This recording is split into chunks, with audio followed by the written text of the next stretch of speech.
Hello everyone, welcome to my channel. I am here to help you today. I know you use this video to fall asleep, so before that, like the video and subscribe to the channel. Also, where are you from and what time are you watching? Now get comfortable and relax. Case 1. Amanda had been living in her family home in Mirabella, a beautiful and upscale neighborhood in St. Augustine, Florida. She and her husband, James Colley Jr., had chosen it as the perfect place to raise their children.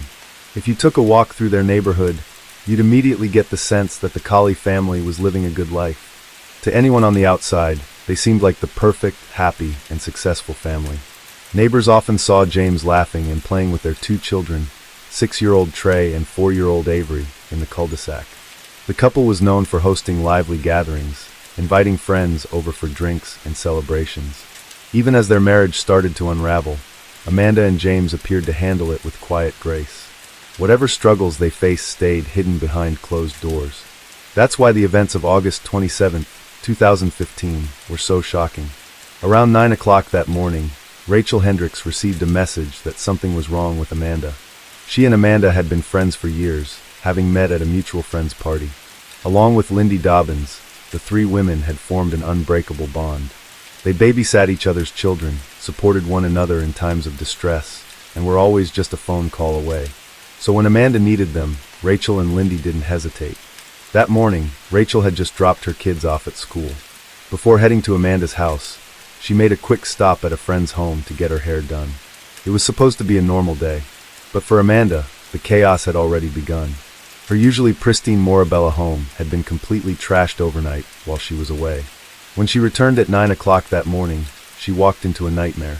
Drawers had been pulled out, clothes and papers were scattered everywhere, personal belongings had been tossed aside, and even her TV had been smashed to pieces. Strangely, nothing had been stolen. Everything had simply been torn apart, as if someone had been searching for something. Maybe at that moment, Amanda realized just how much danger she was in. Maybe that's why she called her friends over, believing that safety came in numbers. But as that morning would soon prove, no number of people could have protected her from what was coming. Inside the house that morning were 4 people: Amanda, Lindy, Rachel, and Lamar Duberly. Lamar was Amanda's boyfriend. She had been officially separated from her husband James since June, but she had met Lamar months earlier in April. Their connection started as a professional relationship, but slowly evolved into something more personal. By June 2015, after her separation, Amanda and Lamar had begun seeing each other.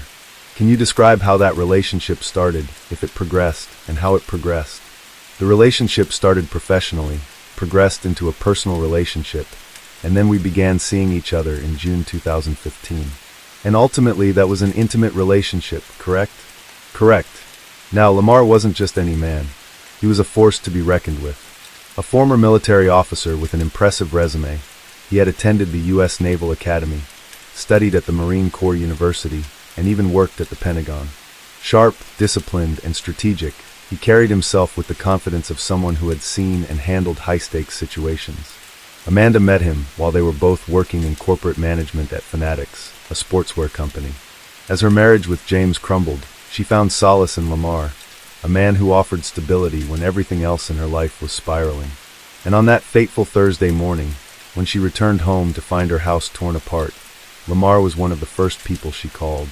And after she got to the house, did you hear from her? I did. How did you hear from her? Call or text? Amanda FaceTimed me, and I was able to survey the damage with her. Lamar, Lindy, and Rachel arrived, each of them hoping to provide Amanda with comfort and a sense of security. Together, they walked through the wreckage, drawers overturned, belongings scattered, a silent warning that something was terribly wrong. While Amanda and Lindy stayed upstairs, trying to make sense of it all, Lamar took Rachel to the garage to assess the damage. Now imagine coming home to find your house completely ransacked, drawers pulled out, belongings scattered, every inch of your safe space violated. That alone is terrifying. But before you even have a chance to process the mess, gunshots ring out. Suddenly, a trashed home doesn't seem so bad. Amanda barely had time to react before the chaos escalated. Outside, a man stood in her backyard, gripping a handgun and aiming it directly at the living room. Shattered glass sprayed in all directions as bullets tore through the windows. His furious voice echoed through the air, saying, "Where is he?" over and over again. That man was James Colley, Amanda's estranged husband. And he wasn't just there to scare them. He was out for blood. Inside, Rachel and Lamar froze for a split second. Then reality hit. James wasn't just shooting into the house at random. He was looking for someone, and Lamar didn't need to guess who. With Amanda in the middle of a messy legal battle, her home torn apart and her new relationship no longer a secret, Lamar knew immediately that he was the target. Without hesitation, Lamar yelled for everyone to run. Then he bolted. He ducked under the garage door and sprinted between two houses in the cul-de-sac, his pulse racing as he put as much distance as possible between himself and the enraged gunman. I left. I thought that was the target individual, and so I was in arms and I left. Now, if you were in Lamar's shoes at that moment, what would you do? Would you leave Amanda behind, or would you make the same choice he did? Share your thoughts in the comments below. Meanwhile, Amanda and Lindy, caught further inside the house, had no way out. They did the only thing they could. They ran upstairs. Rachel followed, her instincts screaming at her to find shelter. Amanda locked herself in the bathroom while Lindy and Rachel dove into the master bedroom closet, barricading the door. Rachel braced herself, her foot pressed against the bottom of the door, her left hand gripping the doorknob with all her strength. Lindy crouched behind a chest of drawers, silent, barely breathing. At this point, James stormed through the front door while his gun was still drawn. He stomped up the stairs, rage fueling every step. He wanted Lamar, but Lamar was gone. Instead, he found Amanda. From inside the closet, Rachel and Lindy could hear him screaming. Like I said, Amanda and Mr. Cawley were outside in the bathroom area, arguing. Mr. Cawley was wanting to know, where is he? Where is he? Where the fuck is he? Amanda was, very upset, crying, saying that he's not in here. I don't know. He's not in here. At one point, I believe Mr. Cawley came over and tried to get into the closet door, and Amanda said, he's not in there. That's Rachel and Lindy in there. That's Rachel and Lindy. And Lindy said, it's Lindy in here. I never said anything, but she shouted out and said, it's Lindy. At that time, I heard a shot while Amanda and Mr. Cawley were arguing, and that was all I heard of Amanda. But if you think James's rage ended with Amanda, think again. His bloodlust wasn't satisfied. After gunning down his wife, he turned his attention to the master closet, where Rachel and Lindy were hiding. As mentioned earlier, Rachel was using her arm to brace the door, while Lindy frantically relayed their desperate situation to the 911 operator.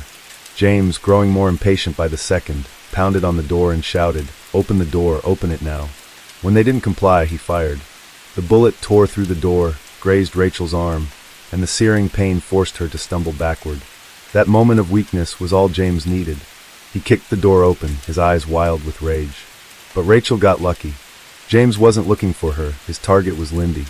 Without hesitation, he stormed past Rachel, giving her the split-second chance she needed.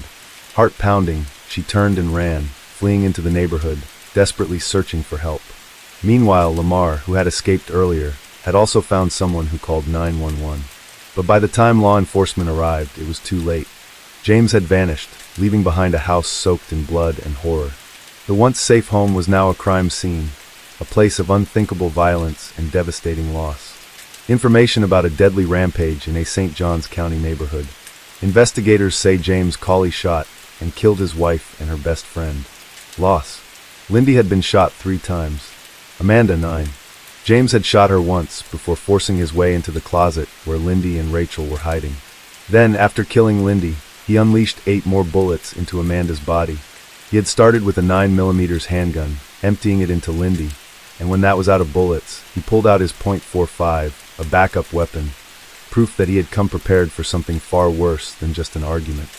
This wasn't just a crime of passion, it was pure, calculated rage. But why? Not much is known about the early days of James and Amanda's relationship. Amanda was 36 years old in the year 2015, a year older than James. She was born in Orlando, Florida, and had built a successful life for herself. Professionally, she thrived, and socially, she was surrounded by people who adored her. James, on the surface, appeared just as put together. He worked in the mortgage industry and lived what seemed to be a stable life alongside his wife and children. To those looking in from the outside, he was a devoted father, a man who spent every waking moment with his kids, teaching them how to swim, always present, always involved. But his sister Crystal spoke of him with admiration, painting a picture of a loving, family-oriented man. But behind the carefully crafted image of a devoted father and hard-working professional, James harbored a darkness that had been with him for years, a past stained with violence and unresolved trauma. According to his sister, James had grown up witnessing terrifying moments of rage within his own home. He had seen his mother, seething with fury over his father's infidelity, sitting on the stairs with a baseball bat in hand, waiting. The second his father walked through the door, she swung, again and again, her anger manifesting in brutal blows. But the violence didn't end there. Another argument, another eruption of rage. This time she reached for a knife, her temper spiraling out of control. And James stood there, a helpless child, watching it all unfold. He saw what unchecked anger looked like, what it could do, how it could consume a person. Did these moments shape him?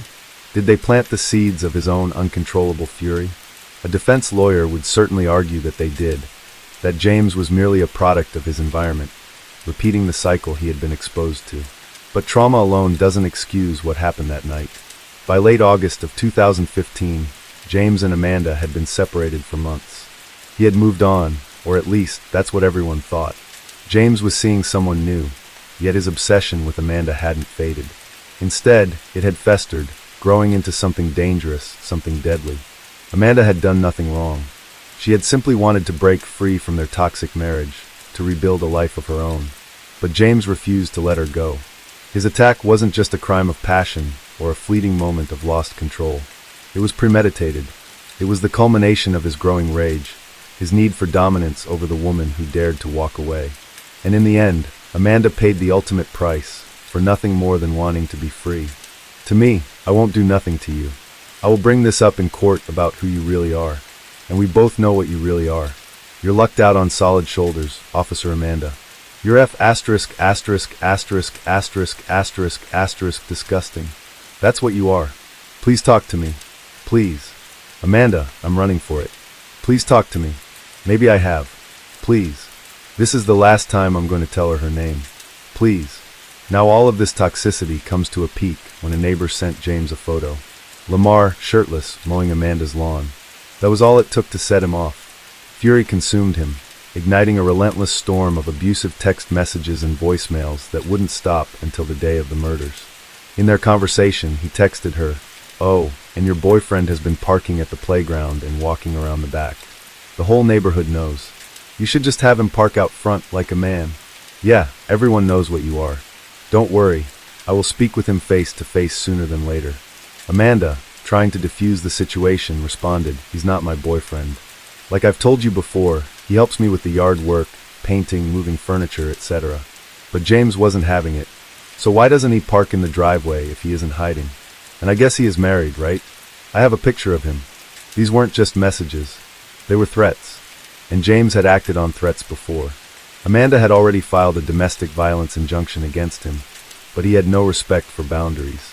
He had violated the order before, once by stealing her clothes from the house and setting them on fire in the yard. In fact, on the morning of Thursday, August 27th, the very day of the murders, James had been in court for violating that order. He had sat there, calm, composed, no one knowing that in less than an hour he would commit an unthinkable act. Now, like many abusive partners, James was a contradiction. One moment desperate for forgiveness, the next consumed by paranoia and rage. Just a day before the murders, on Wednesday, August 26th, he sent Amanda a message dripping with regret. "Please try to start forgiving me, so we can move on. I really miss you and our family being together." But this wasn't love. It was manipulation. His so-called remorse was just another tool to control her, and when it failed, he resorted to terror. In the early hours of Thursday morning, at around 4 o'clock, James broke into Amanda's house. He wasn't there to apologize or win her back. He was there to confirm his worst fear, that she had truly moved on without him. As he searched through her belongings, he found all the evidence he needed to send him into a rage. Men's clothing scattered around, adult toys, clear signs that Amanda was seeing someone else. It was the final trigger. Any lingering facade of sorrow vanished, replaced by pure, uncontrollable fury. He tore through the house like a madman, yanking open drawers, flipping furniture, ripping through her most personal possessions. By the time Amanda returned home around 9 o'clock that morning, she walked straight into a nightmare. Her home was unrecognizable, ransacked, torn apart as if a hurricane had passed through.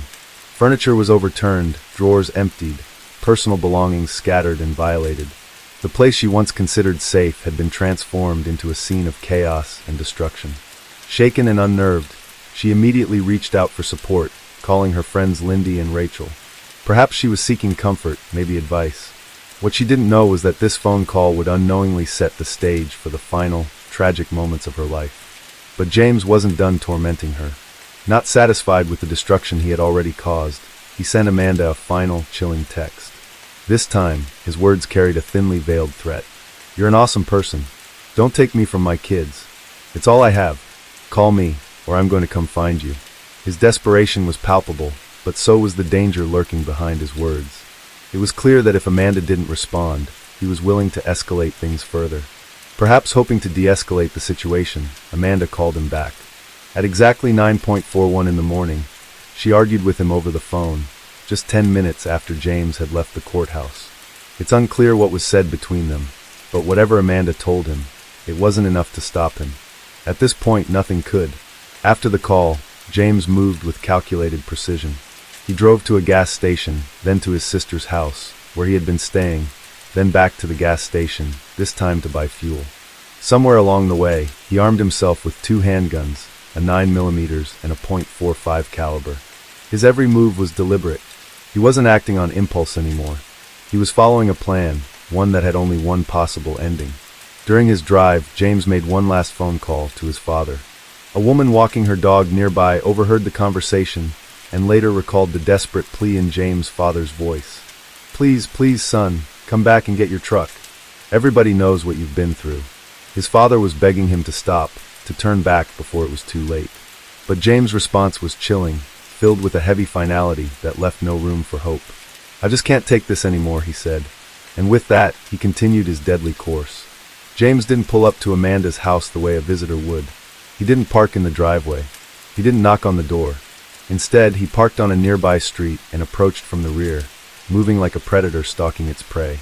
He knew exactly what he was going to do, and he had no intention of leaving until his mission was complete.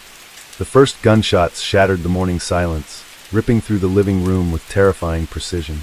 Rachel and Lamar, caught completely off guard, barely had time to react before James. "Get down over there. Get back in there. Please stop. Put that down. Put it down," was fired at them. Every pull of the trigger was fueled by a single purpose, to make them pay. Amanda tried to run, but James was faster. He gunned her down in cold blood, making sure she never had the chance to escape him again. Lindy, who had just arrived moments earlier, never stood a chance. Before she could process the horror unfolding before her, she was executed on sight. And then, just as quickly as he had arrived, James disappeared. He left behind chaos, death, and devastation, but he also left behind 2 witnesses, Lamar, miraculously unharmed, and Rachel, wounded but still alive. They knew exactly who had done this. They could name the killer, and now so could the police. The manhunt for James Terry Colley Jr. began immediately after the murders. Law enforcement agencies worked tirelessly to track him down, knowing he was armed, dangerous, and capable of further violence. That very night, in Norton, Virginia, an unexpected call to 911 would lead to his capture. A distressed woman reported a terrifying encounter on the road. She explained that a reckless driver had nearly forced her off the highway. Describing the scene in a "he just had me confronted to a complete stop in the road and tried to hit me. I had 3 small children in my car. Panicked," she said. Acting quickly, Norton police located and stopped the vehicle. Inside, they found James, along with several firearms. James was officially charged with a long list of crimes, reflecting the full scope of his violent actions. He faced 2 counts of first-degree murder for the deaths of Amanda Coley and Lindy Dobbins. He was also charged with 2 counts of attempted first-degree murder for Rachel Hendrick and Lamar Duberly, who had narrowly survived the attack. Additionally, he was accused of burglary with assault or battery, burglary of a dwelling, and aggravated stalking after an injunction. The prosecution was prepared to ensure that justice was served. At trial, James' defense team attempted a controversial argument, claiming that his actions were not premeditated. They suggested that he had been in an altered mental state at the time of the killings. A psychiatrist testified that James was experiencing parasomnia, a sleep disorder associated with abnormal movements and behaviors during sleep. The defense argued that he had taken Ambien, alcohol, and other drugs, which supposedly left him in a confused, dreamlike state. In essence, They were claiming that James Coley had been sleepwalking when he committed the murders. However, this defense quickly crumbled under scrutiny. Just an hour and a half before the shootings, James had been present in court, where he was seen behaving rationally, answering questions sensibly, and showing no signs of intoxication. He had explicitly denied being under the influence of any drugs or alcohol during the legal proceedings. This directly contradicted the claim that he was impaired at the time of the attack. Furthermore, surveillance footage, phone records, and witness testimonies all painted a different picture. One of a man who knew exactly what he was doing. The jury deliberated, but the decision was swift and unanimous. James Coley Jr. was found guilty on all counts. Not only that, but the jury also reached a unanimous recommendation for the death penalty. The prosecution had presented four aggravating factors beyond a reasonable doubt, solidifying their case. First, James had been previously convicted of another violent felony. Since he had committed multiple murders and attempted murders at once, this applied. Second, he carried out the murders while engaging in burglary. Third, each murder was deemed especially heinous, atrocious, or cruel. Finally, and perhaps most damning, the jury found that he had committed each killing with cold, calculated premeditation. One of the most haunting testimonies came from the medical examiner, who revealed that Amanda Coley had been fully aware during the entire attack. She had been shot 9 times before finally succumbing to her injuries. The sheer brutality of the crime reinforced the jury's decision. This was not an accident, nor a crime of passion. It was an execution. In November of 2018, James Coley Jr. was sentenced to death. He appealed the verdict, but in 2020, the courts upheld his sentence. Today, he remains on death row awaiting. He described it as executions. Now, James Coley has been sentenced to death. Coley murdered his wife and her best friend while they begged for their lives. Clearly, Judge Howard Maltz didn't believe Coley's explanation that it was all an accident. His fate. Now, what made this case even more controversial was the unwavering support James received from his own family, particularly his sister. Before the trial even began, she stood firmly by his side, fully believing in his innocence. In one recorded call, she even led a heartfelt prayer for him, asking that he be released safely from jail. But what she failed to consider was the devastating reality of his actions. No matter how deep her love for her brother ran, or whatever justification James may have believed he had, nothing could ever make up for the fact that he stole the lives of 2 mothers, women who left behind a total of 5 young children. These children were now forced to grow up without the warmth, love, and guidance of their mothers. Their families were left shattered, their lives forever changed by an act of violence that could never be undone. During the trial, Lindy Dobbins' husband took the stand, his testimony filled with grief and devastation. He spoke about the unbearable pain of losing his wife, about how their children had to face life without their mother, and how the loss had left a wound that would never fully heal. His words were a painful reminder that behind every crime, there are innocent lives that suffer. Little League baseball games are attended with an empty blue chair, for Lindy to sit down and watch Patrick play. Ava's swim team t-shirts were designed with a Swimming for Lindy logo to remember Ava's mom. So if James were your brother, what would you do? Would you pray for his release, hoping for a second chance?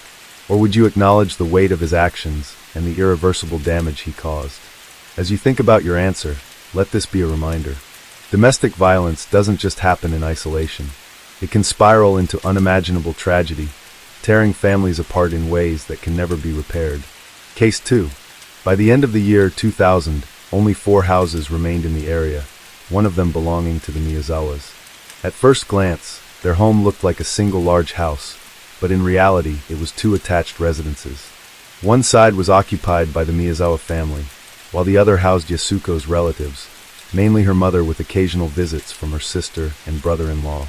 The family had already decided to relocate, as their land had been sold to the city for the planned expansion of Sashigaya Park. However, Yasuko postponed the move, worried about how the transition would affect her children, especially Rei, who had a developmental disorder. As a dedicated tutor, Yasuko understood the importance of stability in education, and she even ran a cram school from their home, helping other children succeed. By all accounts, the Miyazawas were a close-knit, hard-working family, respected by those who knew them. But on the night of December 30th, 2000, everything changed. The morning of that day began like any other, with the Miyazawa family preparing for the upcoming New Year celebrations. Like many families in Tokyo, they spent part of their day shopping near Chito's Karasuyama Station, picking up festive supplies before returning home for a quiet evening together. They ate dinner, watched television, and eventually settled in for the night, unaware that their final hours were already counting down. What happened next remains one of Japan's most baffling mysteries, still debated and speculated upon decades later. But here's what we do know. Sometime after 11 o'clock that night, an unknown man made his way toward the Miyazawa home through the nearby Sashigaya Park. Using a fence in the backyard, he climbed up to the second-floor bathroom window. Some reports suggest he may have also used a tree, as broken branches were later found nearby. Once he reached the open window, he removed the screen and silently slipped inside. From there, the intruder moved through the house, first entering the nearest bedroom, 6-year-old Ray's room. The little boy was sleeping peacefully, completely unaware of the danger looming over him. Unlike the rest of his family, Ray was not stabbed. Instead, the killer strangled him to death, leaving his small body lifeless in bed before moving on to the rest of the house. Keep in mind that there are some inconsistencies in what exactly happened after this. However, some reports suggest that Mikio Miyazawa, upon hearing a commotion upstairs, rushed to check on his family, only to come face to face with the intruder. In an instant, the killer pulled out a sashimi knife, a long, razor-sharp blade used for slicing seafood, and launched a brutal attack. Mikio fought back, trying to resist, but the killer struck repeatedly. Some sources claim that during the struggle, Mikio stumbled and fell down the stairs, where he eventually bled to death from multiple stab wounds. Others say the killer initially attacked Mikio downstairs, and as he tried to escape, he collapsed near the staircase, unable to reach safety. However, one thing is certain. Mikio's body was found at the base of the stairs with a fragment of the murder weapon still embedded in his skull. With Mikio dead, the intruder turned his attention to the last two remaining family members, 41-year-old Yasuko and their 8-year-old daughter, Nina. Both were asleep in the attic, unaware of the horror unfolding below them. Unlike the previous attacks, the details of their murders remain shrouded in uncertainty, but forensic evidence suggests that the killer crept into the attic and struck while they were still asleep. Bloodstains on the futon hint at a sudden, merciless attack. At some point, either before or during the assault, the killer discarded the broken sashimi knife and grabbed another weapon, a Western-style kitchen knife from the Miyazawa family's own kitchen. This new blade would be used to finish what he had started.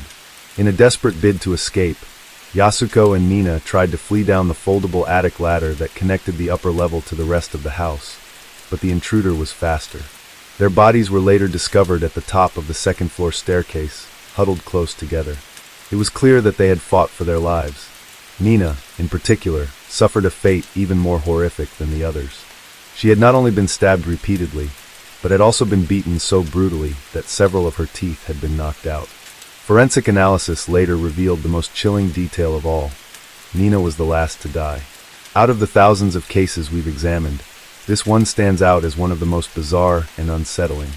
A cold-blooded massacre of a family of 4, 2 parents and 2 young children, should have been where the horror ended. But it wasn't. What happened next defied all logic, earning this crime the chilling nickname, the Goldilocks murder.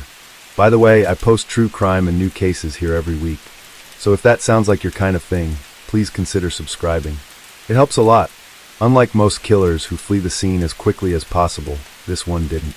Evidence suggests he remained inside the Miyazawa home for at least 2 hours after committing the murders, moving about as if he had every right to be there. The exact sequence of events remains unclear, but forensic analysis paints a disturbing picture of what unfolded. After slaughtering the family, the killer strolled past their lifeless bodies, casually making his way to the kitchen. There, he raided the fridge, pulling out several tubs of ice cream, a bottle of barley tea, and according to some sources, even a slice of melon. Then, without so much as a second thought, he started eating, mere minutes after the brutal attack. But what makes this act even stranger is how he ate the ice cream. Instead of using a spoon, he squeezed the tubs until the contents pushed up to the top, then bit directly into them, leaving saliva and fingerprints behind. It was as if he didn't care about being caught, or worse, as if he wanted to leave a trace. As he feasted, he realized he had injured himself during the attack, likely from the sashimi knife breaking as he stabbed Mikio. Instead of panicking, he simply grabbed the family's first aid kit, patched up his hand, and left the blood-soaked bandages in plain sight. This careless act would later provide investigators with a valuable blood sample, but he didn't stop there. He then made his way to the storage room on the first floor and started rifling through the Miyazawa's personal documents. Strangely, instead of taking anything of real value, he removed an entire drawer's worth of papers, carried them upstairs, and dumped them into the bathtub in the second-floor bathroom. The meaning behind this act remains unknown, and then, in what is perhaps the most unsettling detail of all, he used the bathroom to defecate. He left the waste unflushed, further contaminating the scene with DNA evidence. Afterward, he wiped his hands on a bathroom towel, smearing his own blood onto the fabric before walking out. Some reports suggest he then took a nap on the family's sofa, but this remains a point of debate.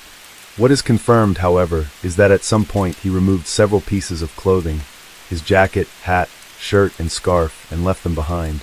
Alongside these items, investigators found 2 handkerchiefs, a fanny pack, and a pair of black gloves. Even more shocking, both murder weapons, the sashimi knife he had brought with him and the kitchen knife he had taken from the Miyazawa's home, were also abandoned at the scene. Although the exact sequence of events remains debated, one thing is certain. At approximately 1:18 in the morning, the Miyazawa family's computer was turned on. According to system logs, the killer not only powered up Mikio's computer, but also created a new folder. Some sources even claim that he used the internet to visit the website of a local theater company, though this has never been fully confirmed. The sheer audacity of this act, calmly using the family's computer while their bodies lay just feet away, only adds to the eerie nature of the case. Later, investigators discovered another log showing that the computer had been activated again at 10 o'clock in the morning. Initially, police believed this meant the killer had stayed inside the house for nearly 10 hours after the murders. The idea that he had spent an entire night inside, moving around the blood-stained home without a care, was chilling. However, further analysis revealed that the second activation was likely unintentional. When Yasuko's mother, Haruko, entered the house that morning and discovered the crime scene, she may have accidentally bumped the mouse, waking the computer from sleep mode. If that was the case, the killer most likely left the house between 1:18 in the morning and dawn, reducing the estimated time he spent inside to at least 2 hours.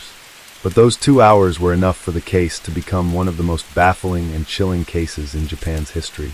The horror was discovered later that morning at around 10:30 when Haruko, worried that Yasuko hadn't answered her calls, decided to check on the family.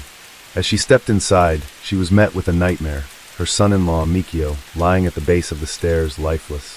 Overwhelmed with shock, she immediately called the police. When authorities arrived, they found not only 4 brutally murdered victims, but also a staggering amount of physical evidence left behind. There were fingerprints and shoe prints scattered throughout the house, DNA samples from the killer's blood, likely from the wound he sustained, and discarded clothing, including his own hat, shirt, scarf, and gloves. Both murder weapons were left carelessly at the scene, and in perhaps the most disturbing detail, unflushed feces in the toilet contained even more DNA. With such an overwhelming amount of forensic evidence, investigators were confident this would be an open and shut case. One former senior police official even remarked that the crime scene was a mountain of treasure, and that everyone thought an arrest was just around the corner. But in the years that followed, this assumption could not have been further from the truth. The clothing left behind provided a remarkably clear picture of what the killer was wearing that night, even down to where he had likely purchased his clothes and what cologne he had on. Police determined that the suspect had been wearing a gray Crusher bucket hat, a white baseball shirt with purple sleeves, a cheap plaid scarf with no tags, a Uniqlo AirTech jacket, black gloves, and a gray and black fanny pack. The various footprints left at the scene also revealed that he had been wearing Schlesinger sneakers, approximately 27.5 centimeters in size. With all this information, authorities created a composite image of the killer's attire to distribute to potential witnesses in the area. Once they had a solid visual of what the perpetrator looked like, investigators shifted their focus to the murder weapon and DNA evidence. In most murder cases, DNA is one of the most critical pieces of evidence, and the Miyazawa family's killer left it all over the house. From saliva to hair, blood, and even feces, his genetic makeup was scattered throughout the crime scene. While this should have been a breakthrough for the case, Japan's strict personal information laws complicated matters. Despite these restrictions, leaked reports suggested that the killer was likely between 15 and 35 years old, as he needed to be athletic enough to climb to the second-floor window. He was estimated to be between 5 feet 6 inches and 5 feet 7 inches tall with a slender build, as indicated by the 32-inch waist belt on his hip bag. DNA analysis confirmed that he was male with type A blood, and the contents of his stomach, as revealed by his feces, suggested that his last meal consisted of string beans and sesame seeds. However, when police ran his fingerprints through their database, they found no matches, indicating that he had no prior criminal record. Now armed with extensive details about the suspect's clothing, physical traits, and DNA, the police circulated the information to the public in hopes of identifying him. Yet, as days turned into weeks, and weeks into months, no one came forward with a name. One of the biggest challenges in the case was that, despite the abundance of physical evidence left behind, most of it was unremarkable. The clothing consisted of mass-produced items, sold in the hundreds and available almost anywhere. The fingerprint evidence yielded no matches within Japan's database, leaving investigators with little insight into the perpetrator's movements or origins. However, two particular items, the suspect's shoes and hip bag, provided much-needed clues that narrowed the scope of the search. The first breakthrough came from the perpetrator's shoes. Investigators discovered that the 27.5 centimeter sized Schlesinger sneakers he wore were never sold in Japan. Instead, they were exclusively available in South Korea. This revelation suggested that the suspect had either lived in or visited Korea at some point. Given that Korean law requires all citizens over the age of 17, as well as all visitors, to provide fingerprints upon arrival, the Japanese police collaborated with the Korean government to compare the crime scene fingerprints against their national database. Unfortunately, this search yielded no matches, once again leaving investigators at a dead end.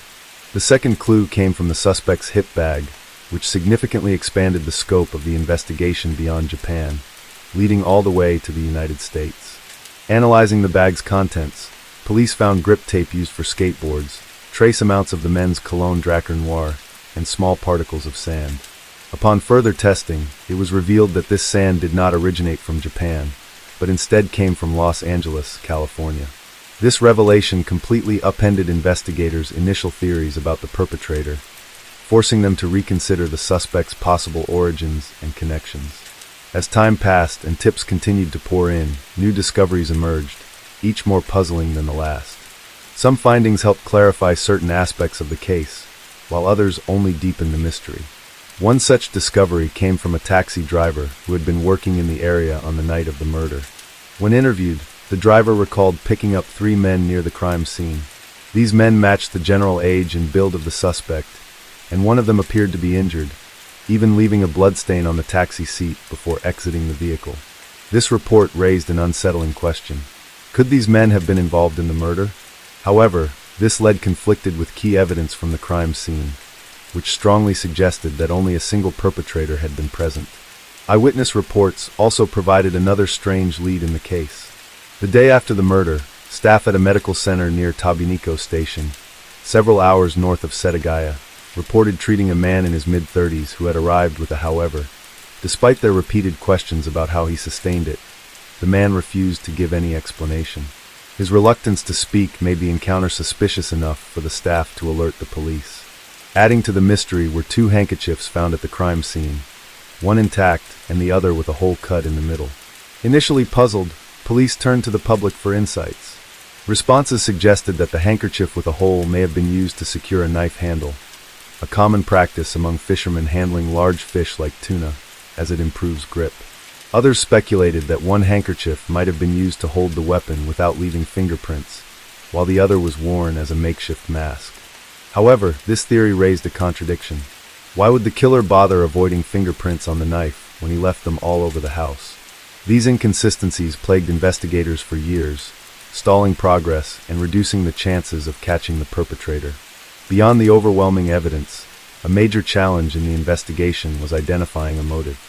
The Miyazawa family was well-liked, had no known enemies, and no apparent conflicts that would warrant such a brutal crime. With no clear suspect, police were forced to examine every possible lead, starting with the most common theories. In most cases like this, the first assumption is a burglary gone wrong. However, multiple factors contradicted this idea. Typically, burglars strike when a house is likely to be empty, yet the attack on the Miyazawas happened in the evening when all family members were home.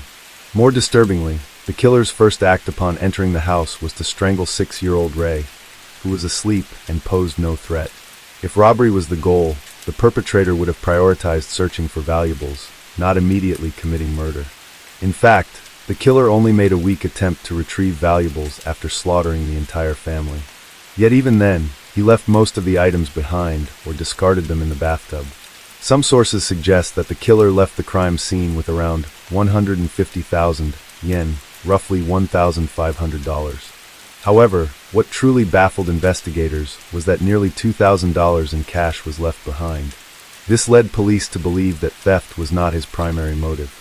If he had come just to steal, why would he ignore so much money? Given the sheer brutality of the murders and the killer's complete disregard for evidence, many believe he was either a serial killer or someone with extreme psychological issues and violent tendencies.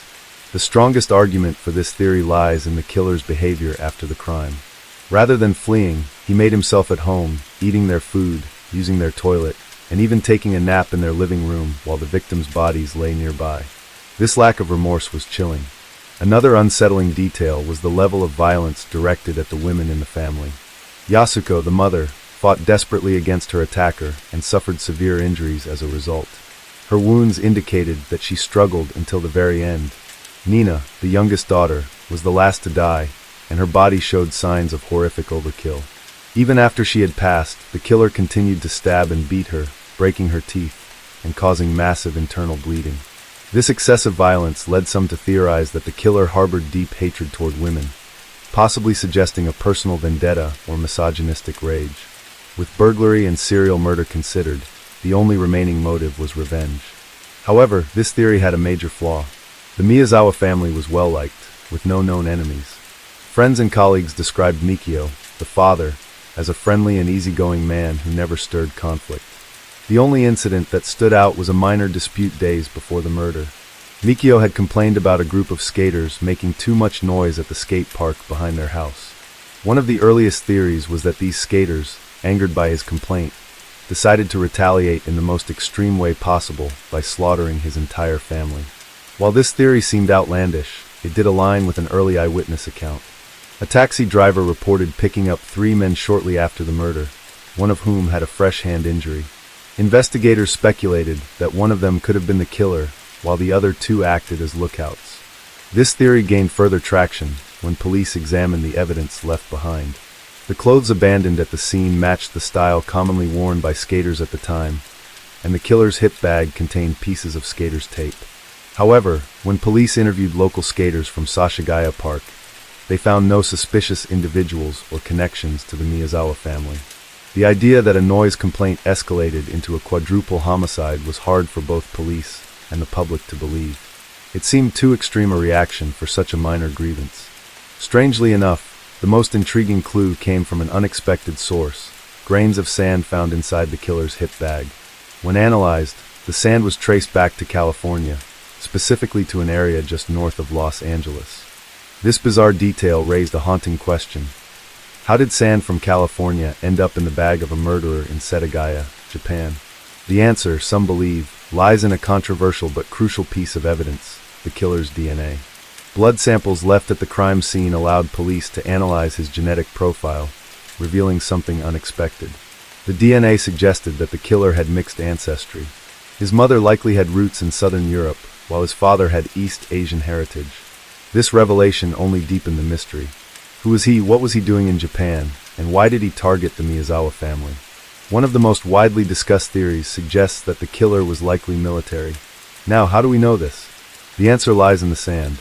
As previously mentioned, forensic analysis determined that the sand found at the crime scene originated from an area near the Mojave Desert in California, specifically around Edwards Air Base.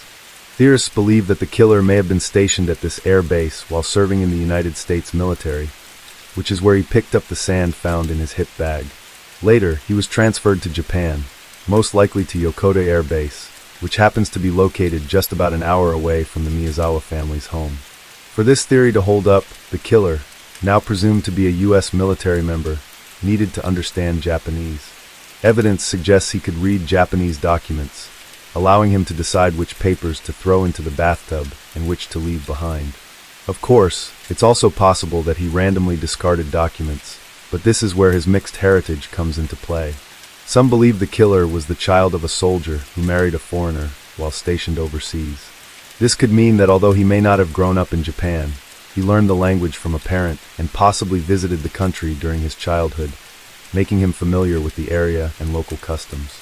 This theory connects multiple pieces of evidence. First, the idea that the killer was military makes sense when considering the physical strength required to carry out such a brutal attack. Investigators initially estimated the killer was young because of the level of athleticism needed, not only to scale the back wall of the house and enter through the second-floor bathroom window, but also to commit such a violent act. Second, the possibility that he was part foreigner would explain why there were no official Japanese records of him. However, his partial Japanese heritage would mean he was fluent in the language and possibly familiar enough with the city's transit system to confidently stay in the house for hours after the crime, knowing exactly how to leave undetected. Since this theory ties together several pieces of evidence, it has become one of the most popular explanations among both the media and online forums. However, it is not the only theory that has gained traction. Years later, journalist Fumiya Ichihashi proposed a different theory in his book about the case, arguing that the killer was actually a former member of the South Korean military turned hitman. According to Ichihashi, the company developing the Miyazawa family's neighborhood may have hired this hitman to speed up the redevelopment process. Ichihashi pointed to DNA evidence that strongly suggests the killer was South Korean, as the markers found were significantly more common in Korean individuals than in Japanese individuals. If the killer had served in the South Korean military, he would have possessed the necessary strength and combat skills to carry out the attack. Additionally, this theory provides something most others lack: a motive. While the Miyazawa family had already sold their land, they repeatedly delayed their move due to concerns about their children adjusting to a new environment. Eventually, they became one of the last families remaining in the neighborhood. Ichihashi believes this may have frustrated developers, prompting them to take drastic measures by hiring a hitman. This theory supports several key details. The military background would explain the sand found in the hit bag, while the DNA evidence aligns with the possibility of a South Korean suspect. It also accounts for the Schlesinger sneakers worn by the killer, as the specific size found at the crime scene was only ever sold in South Korea. However, this theory leaves several critical questions unanswered. Why would a hitman linger at the crime scene for hours after completing his task? Why would he leave behind so much DNA evidence? Additionally, the sheer brutality of the murders, especially the fact that the victims were beaten and stabbed even after death, suggests a personal motive rather than a professional assassination. Another major issue is that the killer's fingerprints were cross-checked with South Korea's fingerprint database, and no matches were found. This means the killer was neither born in South Korea, nor had he visited the country, unless he had somehow managed to evade legal biometric records for years. One of the most far-fetched theories was discussed by investigative journalist Nicholas Obregon on his podcast Faceless. According to this theory, the killer may have been a child or teenager. While this might sound unbelievable, some pieces of evidence lend it credibility. A particularly suspicious post on the anonymous Japanese forum, 2chan, later renamed 5chan, adds to the intrigue. In a discussion thread where users shared experiences with animal cruelty, a self-proclaimed 13-year-old boy using the alias Mr. Korematsu posted something chilling. Now, when I see the happy family next door, I want to do something like that Oita family murder case. The closing date is December 31st at 11:59 p.m. I'm thinking about killing it off before the 21st century arrives. The Oita family murder case he referenced bore disturbing similarities to the Miyazawa family's case. In the Oita case, a family was attacked in their home at night, leaving 3 people dead and 3 others in critical condition. The perpetrator turned out to be a 15-year-old boy. The fact that the Setagaya family murder occurred just 2 days after Mr. Korematsu's post has led some to wonder if it was more than just a coincidence. Because the original poster was never identified, there is no way to confirm whether he was referring to the Miyazawa family or whether he was even being truthful. However, the theory raises some intriguing points. If the killer was a minor, his fingerprints wouldn't be in any criminal database, making him much harder to trace. Some also point out that the last meal the killer ate, string beans and sesame seeds, is commonly prepared as a home-cooked meal by mothers for their children, possibly suggesting that he still lived at home. That said, this theory contradicts several crucial pieces of evidence. It does not explain why sand from Edwards Air Base was found in the suspect's bag, nor how a 13-year-old boy could possess the physical strength to scale a back wall and carry out such a violent massacre. Because of these inconsistencies, most people familiar with the case dismiss this theory outright. Despite the flaws in each theory, investigators have had no choice but to explore every possibility. With no suspects and no leads, authorities have had to grasp at any shred of information. In a desperate attempt to solve the case, police even offered a reward of 20 million yen, nearly $190,000, for any information leading to an arrest. This is the largest reward ever offered by Japanese law enforcement, fueling an extensive investigation that has continued for decades. With over 246,000 detectives and more than 12,000 pieces of evidence, this case isn't just big. It's one of the biggest in Japanese history.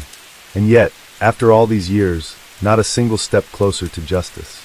Every lead, a dead end. Every clue, a frustrating puzzle with no solution.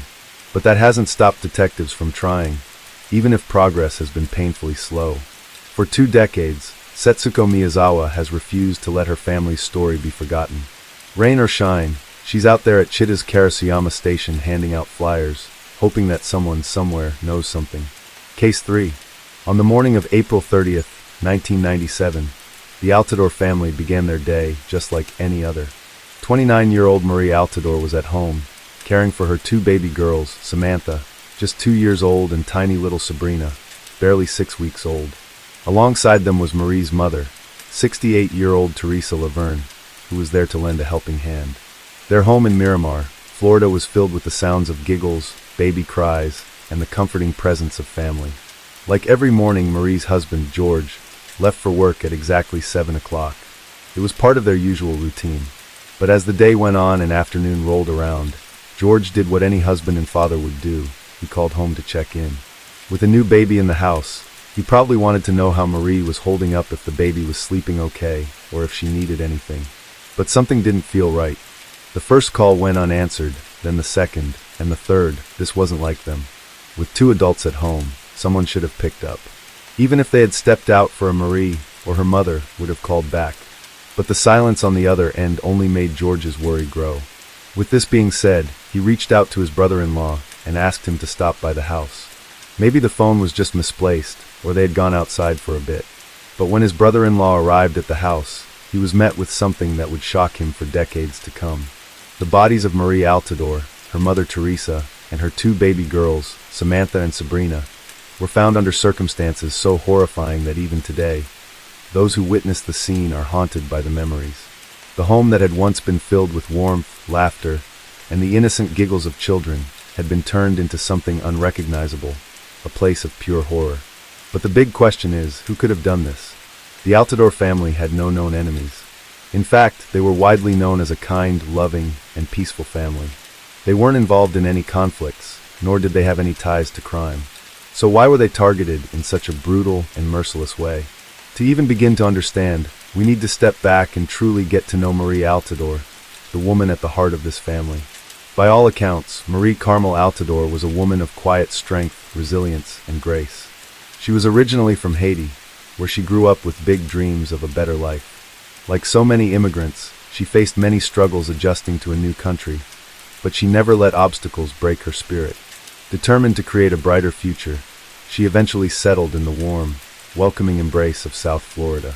Now, Marie's faith was also an important part of her life. After settling in Florida, she began attending the Haitian Evangelical Baptist Church in Miami.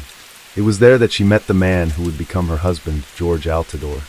Originally from Haiti, George was also known for taking both his religion and education seriously. Like many others chasing a better future, he eventually moved to South Florida, where he became an active member of the same church Marie attended. But they weren't the first to fall in love. In fact, George had been married once before, and even had a son with his ex-wife. However, their marriage ended in divorce in September of 1991. Not long after, George and Marie's paths crossed, and a romance blossomed. By February of 1994, they were married, and later that same year, they welcomed their first child together, a beautiful baby girl named Samantha. In the summer of 1995, the Alador family moved to Miramar, Florida, purchasing a 4-bedroom home with a pool in a peaceful neighborhood. They were settling into a comfortable and fulfilling life. Marie had started working as a secretary for the Dade County School Board's information office, where she also helped produce a morning radio program in Creole. George, on the other hand, worked as a plant manager for Aqua Air Products, a marine air conditioning company in Hialeah, a job he had dedicated over a decade to. On top of that, he had also earned his real estate license and began working part-time as a real estate agent. Those who knew the Aladors described them as a quiet, church-going family, deeply involved with their congregation. Sundays were always reserved for church services, often followed by gatherings with fellow parishioners and family members. Their faith was the foundation of their lives, giving them strength, purpose, and a strong sense of community. By early 1997, their family was growing once again. Marie was pregnant with their second child, and in March, they welcomed their youngest daughter, Sabrina. With a newborn and a toddler at home, Marie's mother, Teresa Laverne, who still lived in Haiti, made plans to fly to Florida. She wanted to support her daughter during this precious but exhausting time and also be there for her granddaughter's christening, scheduled for the first week of May. Any mother knows that having an extra pair of hands during those exhausting first weeks with a newborn is invaluable, especially when there's also a toddler to care for. Marie was surely grateful for her mother's presence, helping to balance the joys and challenges of motherhood. By the way, I post true crime and new cases here every week, so if that sounds like your kind of thing, please consider subscribing. It helps a lot. On the morning of April 30th, 1997, everything seemed normal in the Alador household.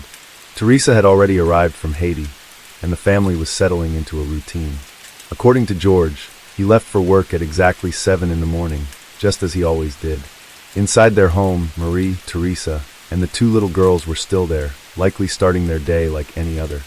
According to family and friends, George had a habit of calling home during the day to check on Marie and the kids while he was at work. That day was no different. He first called the house around 2 o'clock in the afternoon, but no one answered. Thinking little of it, he tried again an hour later at 3 o'clock, but once more, there was no response. This was unusual. Marie was still on maternity leave, meaning she was typically home at that time. If she had stepped out for a moment, her mother, Teresa, should have been there to answer the phone. But the continued silence on the other end of the line was unsettling. This got him so worried that he decided to reach out to his brother-in-law, asking him to go over and check on Marie, Teresa, and the children. His brother-in-law agreed, quickly grabbing his son and heading to the Alador house to see what was going on. They got to the house around 5 in the afternoon. For a while, they kept knocking and calling out, but no one answered. That's when his brother-in-law decided to try the door. To his surprise, it wasn't even locked. Remember, his son was with him at the time. As they both stepped inside, the first thing they noticed was the bassinet sitting right in front of the TV. At first, it didn't seem out of place, but as they got closer, their stomachs dropped. Inside, baby Sabrina lay completely still, her tiny body covered in blood. That alone was horrifying, but what he saw next shattered him even more. Just a few feet away in the kitchen, his mother, Teresa, was lying in a pool of her own blood. The brother-in-law was so shocked, so overwhelmed, that he immediately grabbed his son and ran out of the house, yelling for help. He called out to the neighbors, desperate for someone to confirm if his mother and niece were still alive. One of the neighbors quickly dialed 911, and that call came in at exactly 5:42 p.m., reporting what they had just found. When police arrived just minutes later, they had no idea what they were about to walk into, because the scene on the other side of that door would haunt even the most seasoned investigators for years to come. Just as George's brother-in-law had described, 6-week-old Sabrina was still in her bassinet in the living room. But the sight was horrifying. Her tiny body showed clear signs of a brutal beating. Officers believed she had been struck repeatedly with a blunt object. A few steps away in the kitchen lay Teresa, her body sprawled on the floor. She had been shot in the head and, like the baby, had also been beaten to death. But the horror didn't end there. As officers moved through the house, they found 2 more bodies, one in the corner of the living room and another in the dining room. It was there that Marie was found face down in a pool of blood, and her injuries are even more gruesome.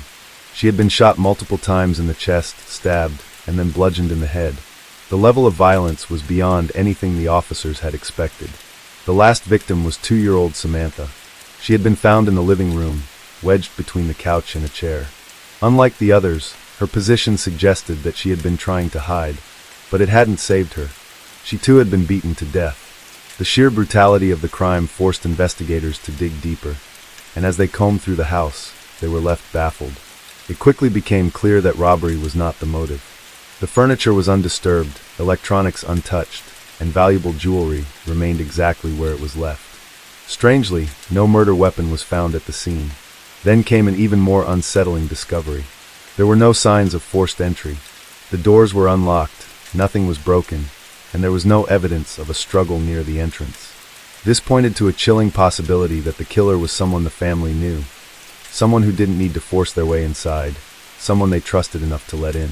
Outside, in the gated yard, officers found the family dog. But according to reports, the dog was friendly, not the type to bark or attack, even at strangers. This raised an even more disturbing question. Was the killer a complete outsider who simply went unnoticed? Or was it someone much closer, someone who belonged there? As the detectives continued searching the home, they stumbled upon a chilling clue in one of the rooms. A message scrawled on the wall in messy handwriting. "I want my $100,000 drug money. They stole my drugs." At first glance, it seemed to point to a drug deal gone wrong, a violent retaliation. But there was one glaring problem. After a thorough search of the home, investigators found no trace of drugs. No hidden stashes. No paraphernalia. Nothing. Even more puzzling, neither Marie nor George had any known connections to drugs or illegal dealings. This led to a series of unanswered questions that didn't add up. If this was really a drug deal gone wrong, why was the jewelry left untouched? Why didn't they even try to check George's office, where the supposed drug money could have been hidden? If they were desperate to get their money back, wouldn't they have searched every inch of the house? And the most disturbing question of all, why would a thief or a drug dealer take the time to brutally beat a 6-week-old baby to death? There was no logic to it. By now, it was clear to detectives that this wasn't about money. This was rage. The chilling message scrawled on the wall, demanding drug money, was nothing more than a smokescreen, a desperate attempt to mislead the investigation. With no signs of forced entry and no clear motive that pointed to an outsider, detectives had to consider a disturbing possibility. The killer wasn't a stranger at all. And the most obvious suspect? George Alador. In countless cases like this, when an entire family is slaughtered so brutally, the perpetrator is usually someone within the household, someone with a personal vendetta. When news of the murders first broke, George was caught on camera, devastated, trying to push past officers to get inside the house. He looked frantic, broken, desperate to see his family. At first glance, it seemed like the reaction of a grieving husband and father. But then, when it was time for questioning, his behavior took a drastic shift. Instead of being overwhelmed with sorrow or demanding justice for his wife and children, George was eerily calm. He didn't ask about the investigation. He didn't plead for the killer to be found. Instead, he simply said, "It's in God's hands now. God will prevail. Jesus knows." To detectives, this response was unsettling. Yes, George was known to be deeply religious, but his lack of urgency, his almost passive acceptance of the tragedy, didn't sit right with them. Most grieving husbands and fathers would be overcome with emotion, demanding answers, desperate for justice. But George? He was unfazed. He failed to provide any real answers, barely engaged in the questioning. And then, just as calmly as he had walked in, he got up and left. Although George consistently denied any involvement in the murders, detectives found it increasingly difficult to eliminate him as a suspect. His behavior, coupled with the lack of any other viable suspects, only deepened their suspicions. At one point in the investigation, George agreed to take a polygraph test, but the results indicated deception in his responses. While this was concerning, polygraph tests are not considered reliable evidence in court, and without any concrete proof to support the findings, detectives couldn't arrest him based on the test alone. Not long after, George stopped cooperating with the investigation entirely. He refused to speak with detectives and withdrew from public life, only strengthening their belief that he knew more than he was letting on. In the wake of the murders, George moved in with his sister and brother-in-law, avoiding the public eye. Suspicion followed him everywhere, and soon he stopped attending church and took a leave of absence from work. Those close to him said he knew people would start asking questions questions he seemingly didn't want to answer. Meanwhile, detectives continued to pore over the evidence, chasing every possible lead. They ruled out robbery, they ruled out drugs, but no matter how much they investigated, they couldn't rule out George. A handwriting analysis was conducted to compare George's writing to the chilling message left on the wall, but the results were not a match. Even so, detectives couldn't shake the feeling that George was hiding something. One would think that if your entire family was brutally murdered, you would stop at nothing to help the police hunt down the person responsible. But not George. From the very beginning, detectives noticed something off about his behavior. While most grieving husbands and fathers would be desperate for answers, George was described as aggressively uncooperative during the investigation. He didn't ask questions, he didn't demand updates. And after just his second interview with police, he stopped speaking to them altogether. But then, detectives discovered something that shook the case even further. On the morning of the murders, at exactly 7:09 a.m., a call was placed from the family's home to Marie's uncle, who was living in Washington, D.C. at the time. He didn't answer, but his wife did. However, she wasn't sure who exactly she spoke to. Although she initially believed it was Marie, she wasn't familiar with her voice. And when Marie's family learned about the call, they began to suspect that it wasn't actually her. And here's why that phone call made no sense. The timing of the call was critical. It was made exactly 9 minutes after George was said to have left for work, where he arrived at 7:30 a.m. Now, if Marie was still alive at that time, then George physically could not have been the killer. There simply wouldn't have been enough time for him to commit 4 brutal murders and make it to work on time. But if Marie wasn't the one on that call, then who was? And could it mean that there was another suspect? Despite this eerie and unexplained phone call, detectives found themselves hitting a dead end. They followed every lead. They knocked on doors, questioned neighbors, retraced George's movements, and dug deep into his past. But after weeks turned into months, and months into years, the case stalled. A $155,000 reward was even offered in hopes that someone, anyone, would come forward with new information. But as time went on and no fresh leads surfaced, the reward was withdrawn, and the case went completely cold. Still, Marie's family refused to give up. They held vigils and memorials to keep the story alive. They reached out to true crime shows, hoping the national spotlight might uncover new evidence. And throughout it all, they remained firm in their belief that George knew more than he was saying. The family's not giving up, the police department is not giving up, and we're still out here as if though it was 25 years ago. Police say their only suspect was Marie's husband, George Alador, but say they never had enough evidence to make an arrest. I'm just telling them today, get ready, you will be found. Family members say not only are they hopeful that the killer will be found, they're sure. Police have done everything they can, but we believe in God is good and almighty and all-powerful, and there is nothing that God will not solve. And we do have a conviction. As the years passed, George moved on. A few years after his wife and children were killed, he remarried and relocated to Oklahoma. Now, his decision to remarry shocked Marie's family, but when they learned who he married, their grief turned to anger. The night before the murders, George had reportedly been at the home of a female friend, someone familiar to both him and Marie. He claimed he was there to fix an air conditioning unit, but rumors swirled that he had been having an affair with this woman. Though he was the only suspect in the case, he has never been charged in connection with the brutal murders of his wife, daughters, and mother-in-law. It's almost unthinkable that someone could slaughter for innocent people, including a 6-week-old baby, and still walk among society. The crime scene was so gruesome that many officers and detectives involved in the case required counseling to cope with what they had seen. The pain endured by the victim's family never faded, and the weight of their loss remains as heavy as ever. Justice may be slow, but it should never be silent. Cases like this remind us that there are still families waiting for answers, still victims whose voices need to be heard. And for us, it's an incredible honor to share the story of the Alador family, hoping that someone out there knows something that could finally bring justice to this case. Case 4. In January of 1980, a family of 4 returned home after a long day filled with special moments. But for this family, tomorrow would never come. Teresa Gilligan, a devoted wife and mother of 2, spent her final moments not screaming, not pleading, but comforting her terrified children in front of their cold-blooded killer. And within minutes, the entire family would endure the most unimaginable horror, one so brutal, it defies comprehension. What's especially frustrating about this case is that the killer became more well-known than the innocent family he destroyed. And that just doesn't sit right. So today we're diving deep, not to glorify the crime, but to bring the victims back into the story where they belong. While justice may have been served, it would take 25 years before the remaining family could finally sleep in peace.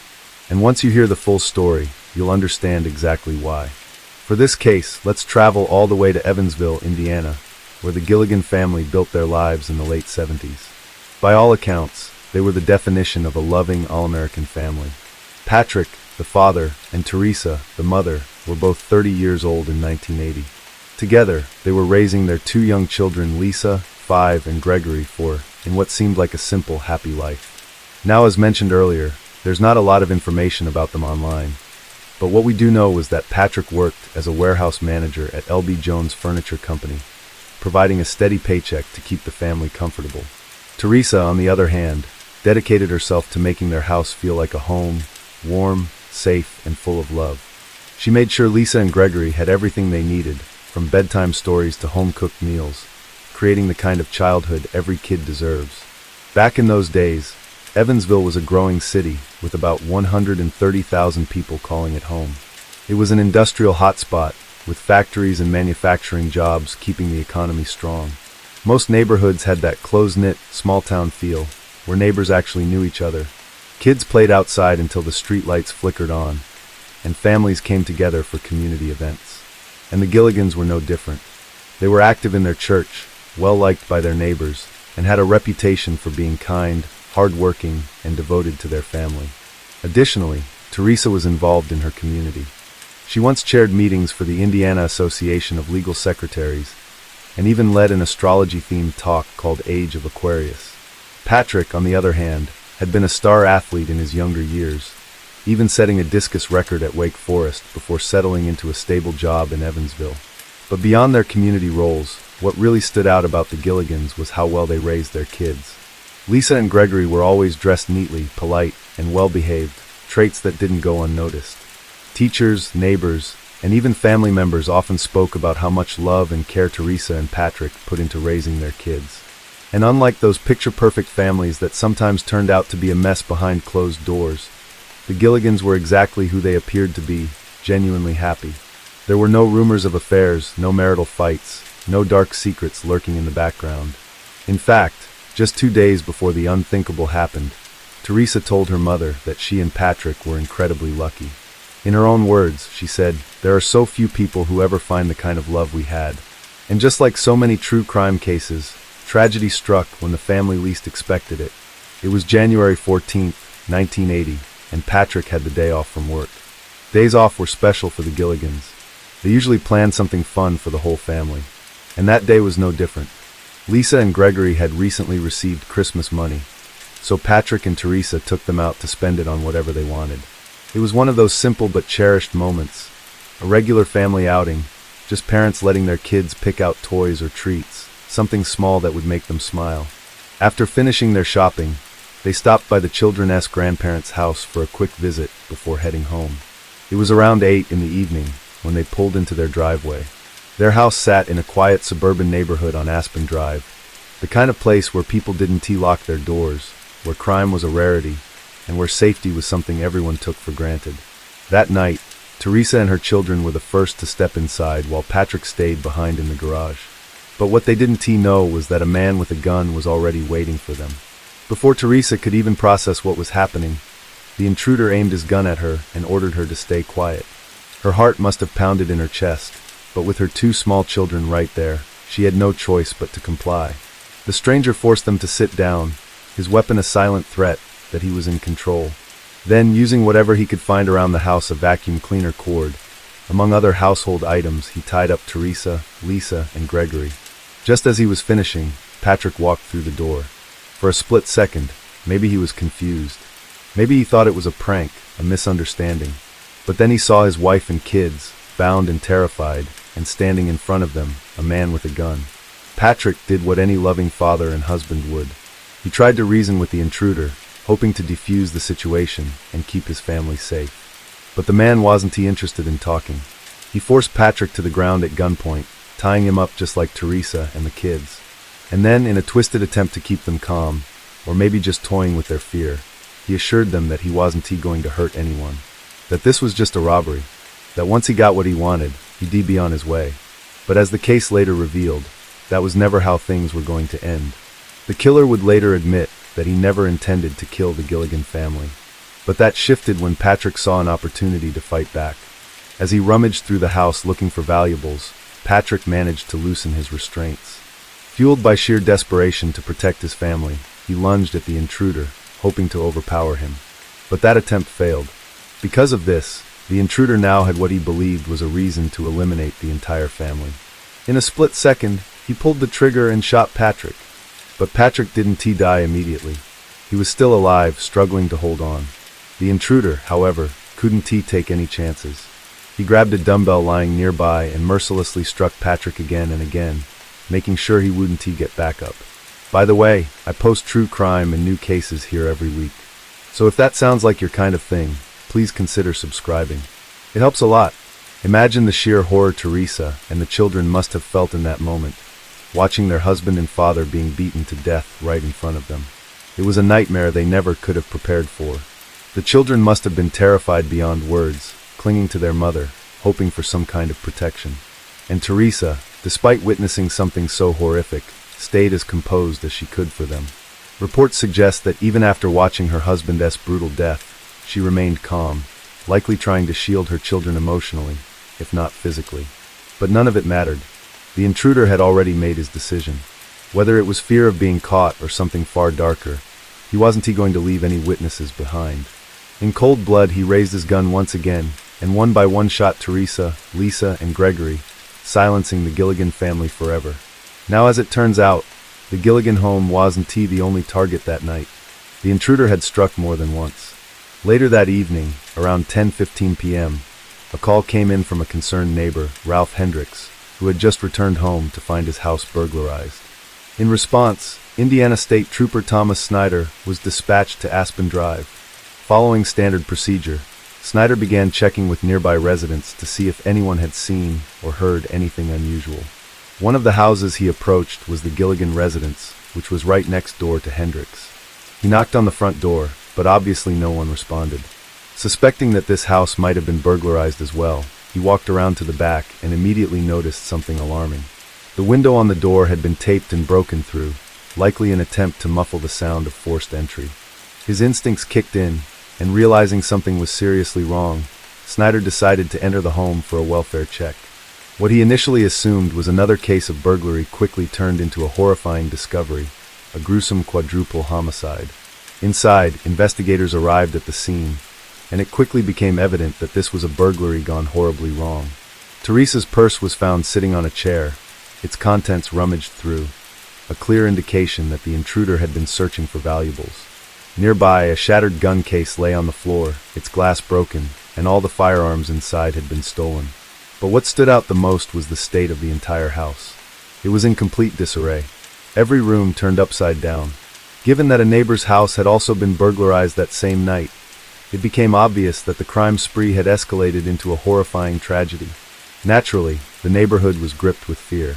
Crimes like this simply didn't happen here, and the idea that someone could commit such brutal acts right in their own backyard was terrifying.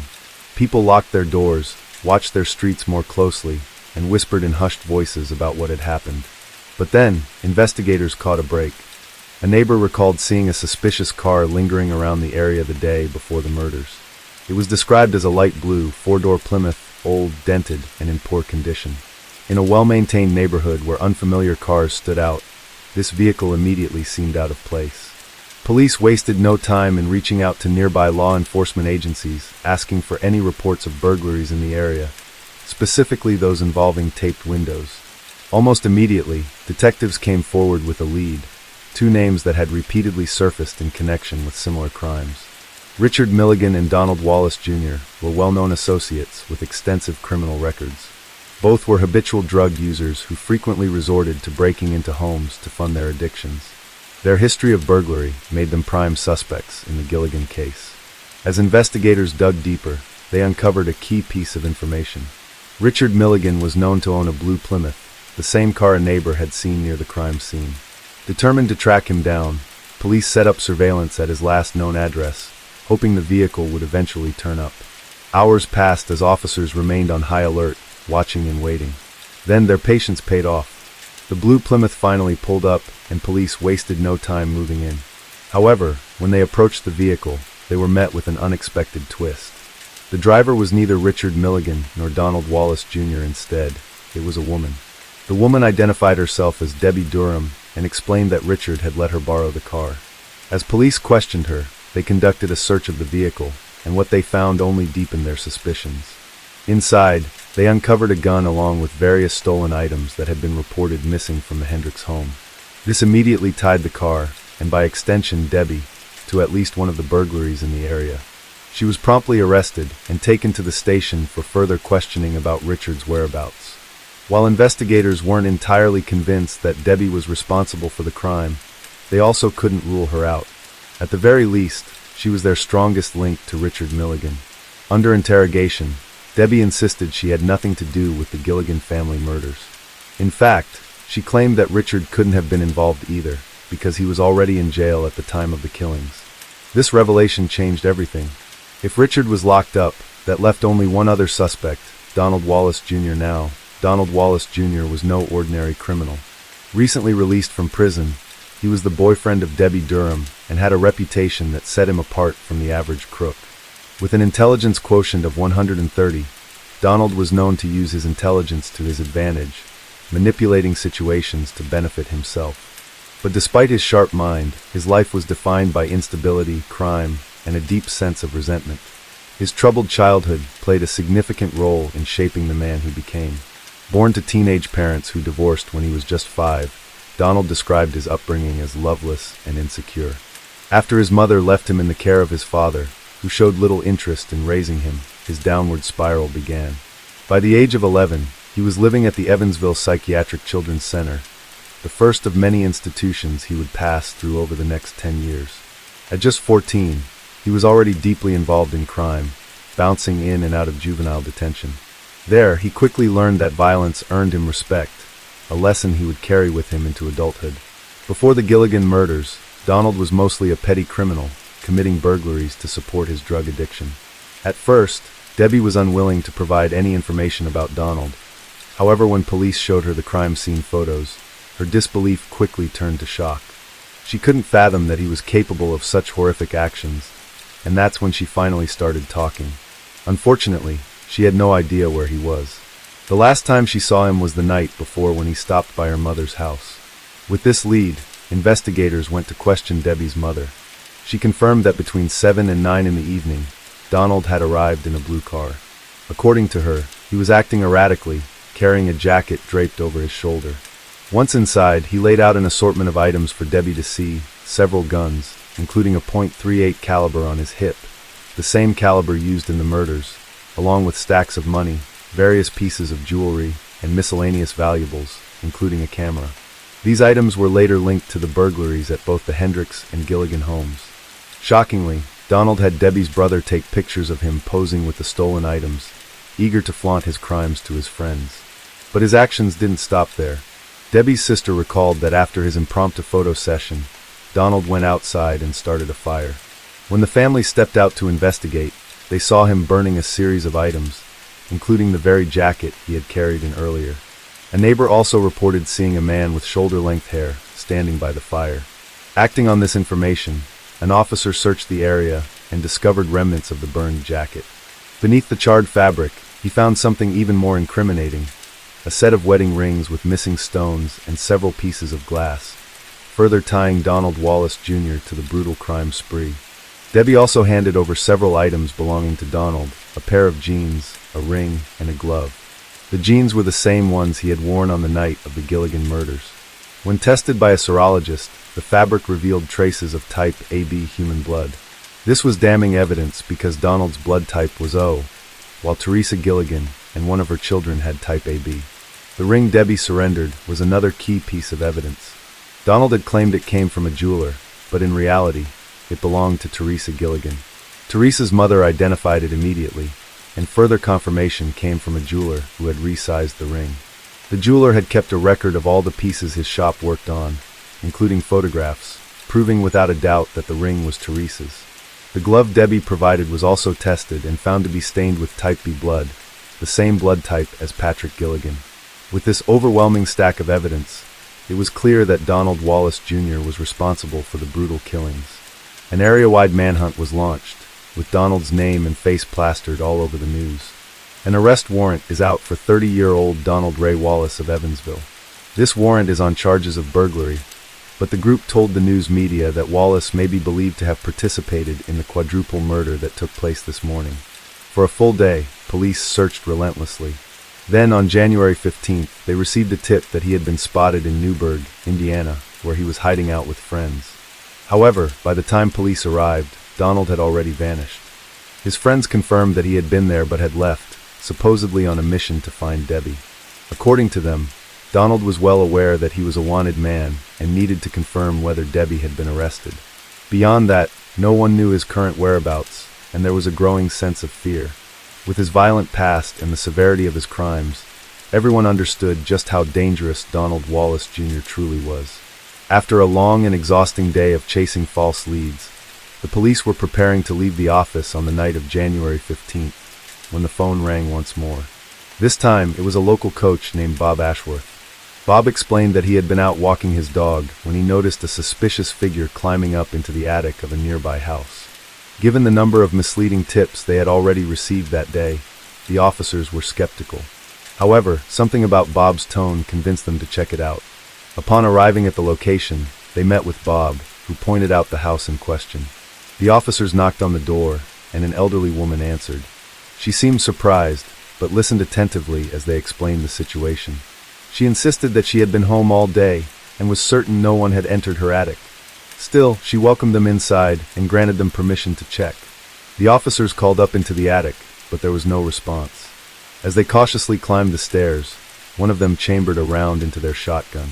The distinct sound echoed through the small space, and suddenly a voice called out from the darkness, "Don't shoot." "I'm coming down." A man slowly emerged from the shadows, his hands raised. When asked for his name, he hesitated before answering, "Richard Milligan." But the officers knew better. The man standing before them was none other than Donald Wallace. Without hesitation, they arrested him on the spot. Donald later admitted that if he had known they recognized him, the encounter might have ended very differently. At just 22 years old, Donald Wallace Jr. was officially charged with 4 counts of murder. However, before he could stand trial, he was declared incompetent and spent the next 2 years in a mental hospital. In May of 1980, 2 psychiatrists testified that he suffered from acute paranoid schizophrenia, but in 1982, during his competency trial, witnesses and evidence painted a different picture, one that suggested he had been faking his illness all along. With that, his trial was set. Donald never admitted to the killings. He insisted that he had only been there to rob the house, and that an unknown accomplice was responsible for the brutal slayings, but no one believed his story. Even during his trial, he stuck to the same weak defense, but the evidence was insurmountable. On October 21, 1982, Donald Wallace Jr. was sentenced to death. Despite maintaining his innocence publicly, Donald had a different version of events in private. In a letter to Teresa Gilligan's sister, he finally confessed. According to him, he had been gathering random household items when he heard the garage door open. He panicked. Trapped with no escape route, he grabbed his gun and took control of the situation, holding the family at gunpoint and tying them up. Then, in a sudden and terrifying moment, Patrick Gilligan broke free. Donald shot him immediately. And then, in his own words, the killings happened so fast he barely knew what was happening. He claimed that after killing Patrick, he realized he couldn't leave witnesses behind. So, he turned the gun on Teresa. And then, in what might be the most heart-wrenching part of his confession, he said he couldn't bear the thought of the children growing up with the trauma of losing their parents. So he took their lives as well. In the years leading up to his execution, Donald fought tooth and nail to delay the inevitable. He filed every possible appeal, went on hunger strikes, and explored every legal loophole he could find. But eventually, he realized he was out of options.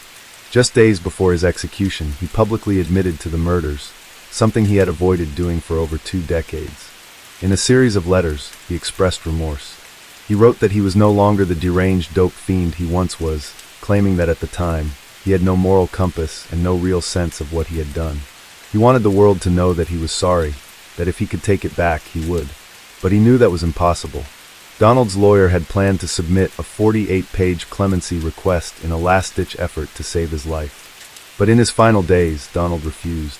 He instructed his lawyer not to file it, waiving his right to ask the governor for mercy. "I'm ready to die," he said. After 23 years of fighting, he had made peace with his fate. "The dying part is easy," he added. "I'm so tired of doing time."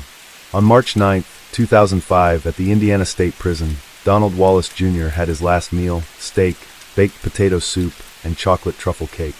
He declined a spiritual advisor and spent his final hours meeting with a few visitors before being transferred to a holding cell. At exactly 12:23 a.m., Donald Wallace Jr. was executed by lethal injection. His final words were simple: "I hope everyone can find peace with this." That same day, Teresa's sister, Diana Harrington, held a vigil, not for Donald, but for the victims. She had spent years ensuring that the memory of her sister, brother-in-law, and their children would not be overshadowed by the man who took their lives. She continued that mission in 2007, when she and her husband, Ted, published a book titled Surviving the Death Penalty, a deeply personal account of the crime and the long-lasting effects it had on their family. Over the years, Donald Wallace became infamous, not just for the brutal nature of his crime, but also for the drawn-out legal battle that followed. However, if he hadn't stolen the lives of the Gilligan family, they would still be here today, living out the future they deserved. By now, Teresa and Patrick would likely be proud grandparents, watching their children raise families of their own.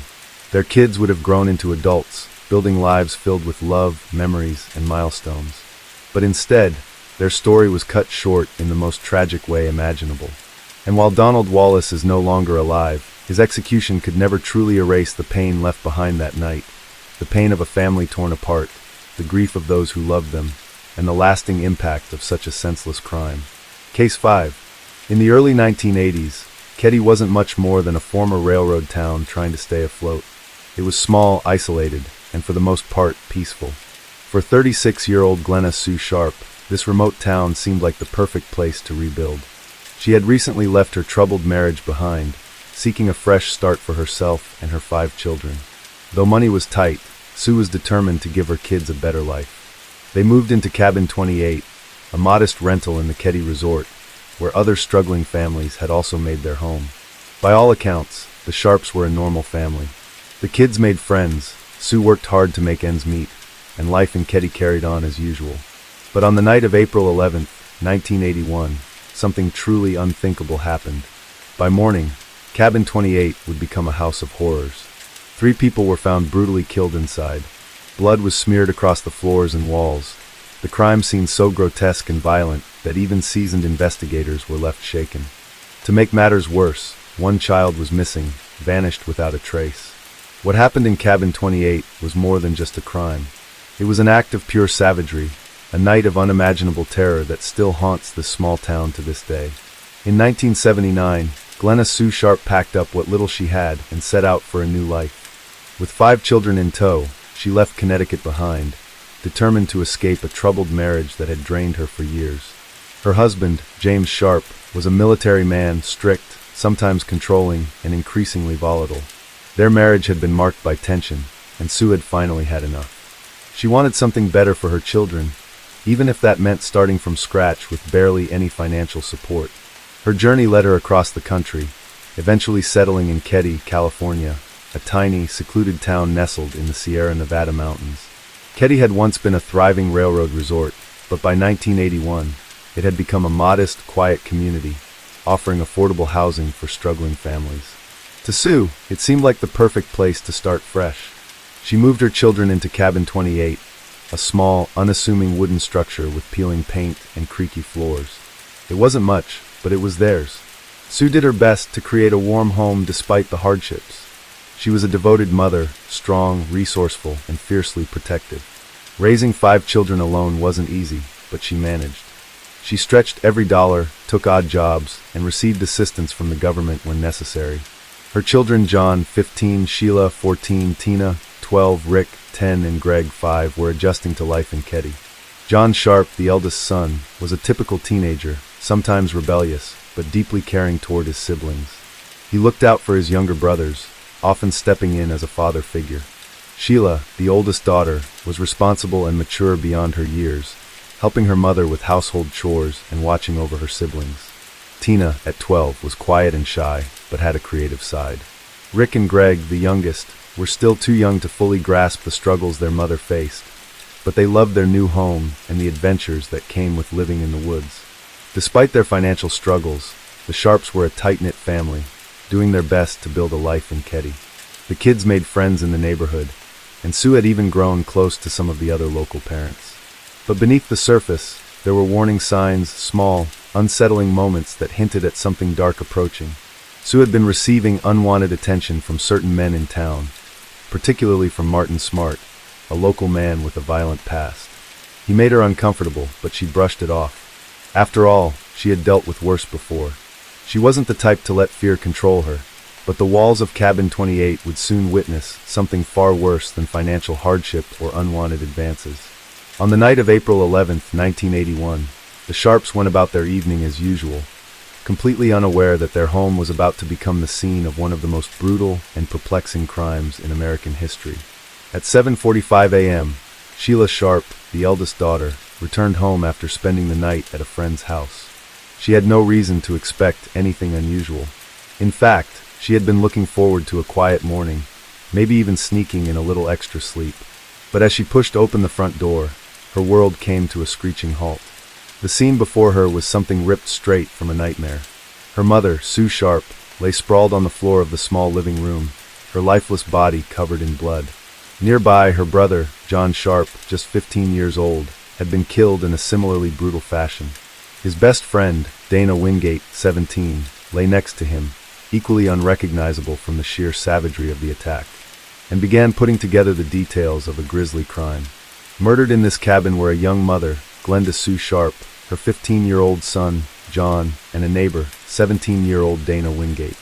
The living room, once filled with warmth and laughter, was now a grisly crime scene. Blood splattered the walls and pooled on the floor. The furniture had been knocked over in what must have been a violent struggle.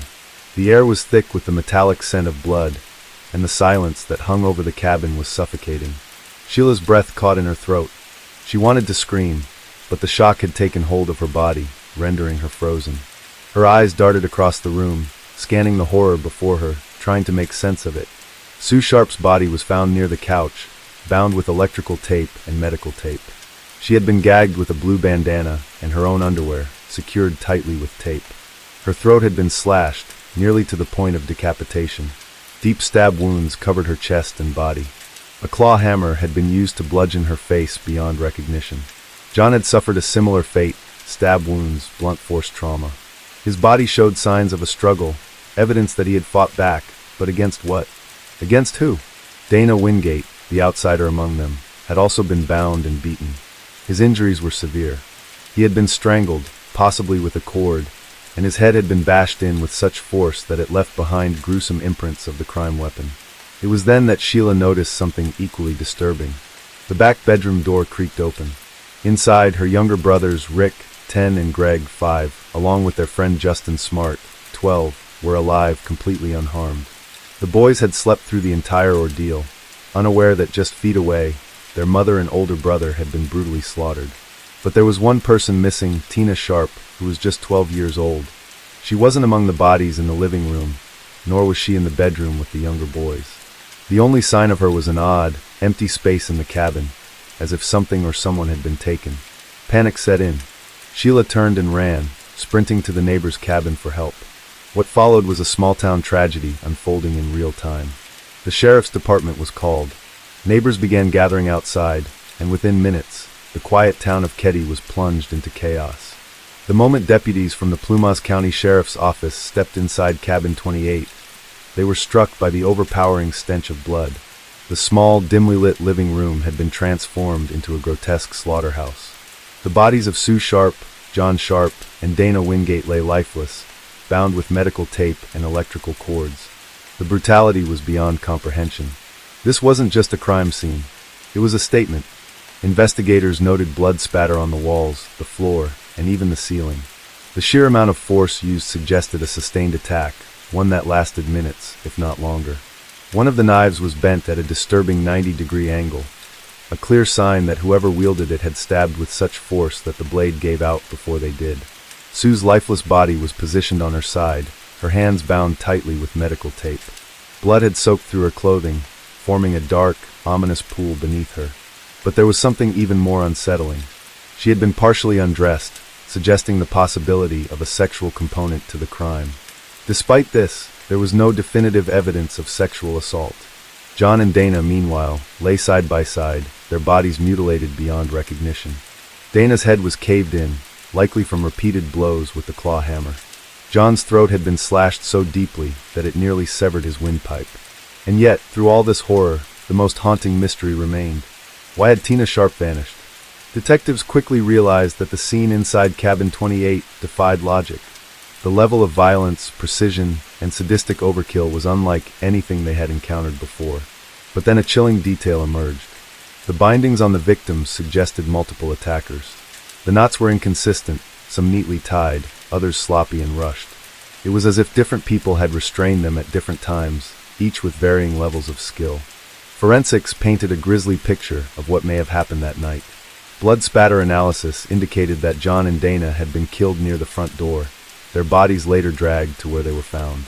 Sue, however, appeared to have been the primary target, suffering the most extreme violence. And then there was the tape recording. Investigators discovered that someone had attempted to muffle the sounds of the attack. A section of the cabin's walls had been stripped down to expose the insulation, possibly to absorb sound. But most chilling of all, a small piece of medical tape, similar to the one used to bind Sue, was found with bloodied fibers stuck to it, as if a gag had been ripped from someone's mouth mid-scream. Whoever committed these heinous acts had not acted in a blind rage. This was controlled, methodical, and disturbingly ritualistic. In the chaos of the crime scene, one detail stood out above all the horror. Tina Sharp was missing. Her small bed in the back room was undisturbed, her belongings untouched. Unlike her brothers, who had been left alive in the house, Tina had been taken. But why?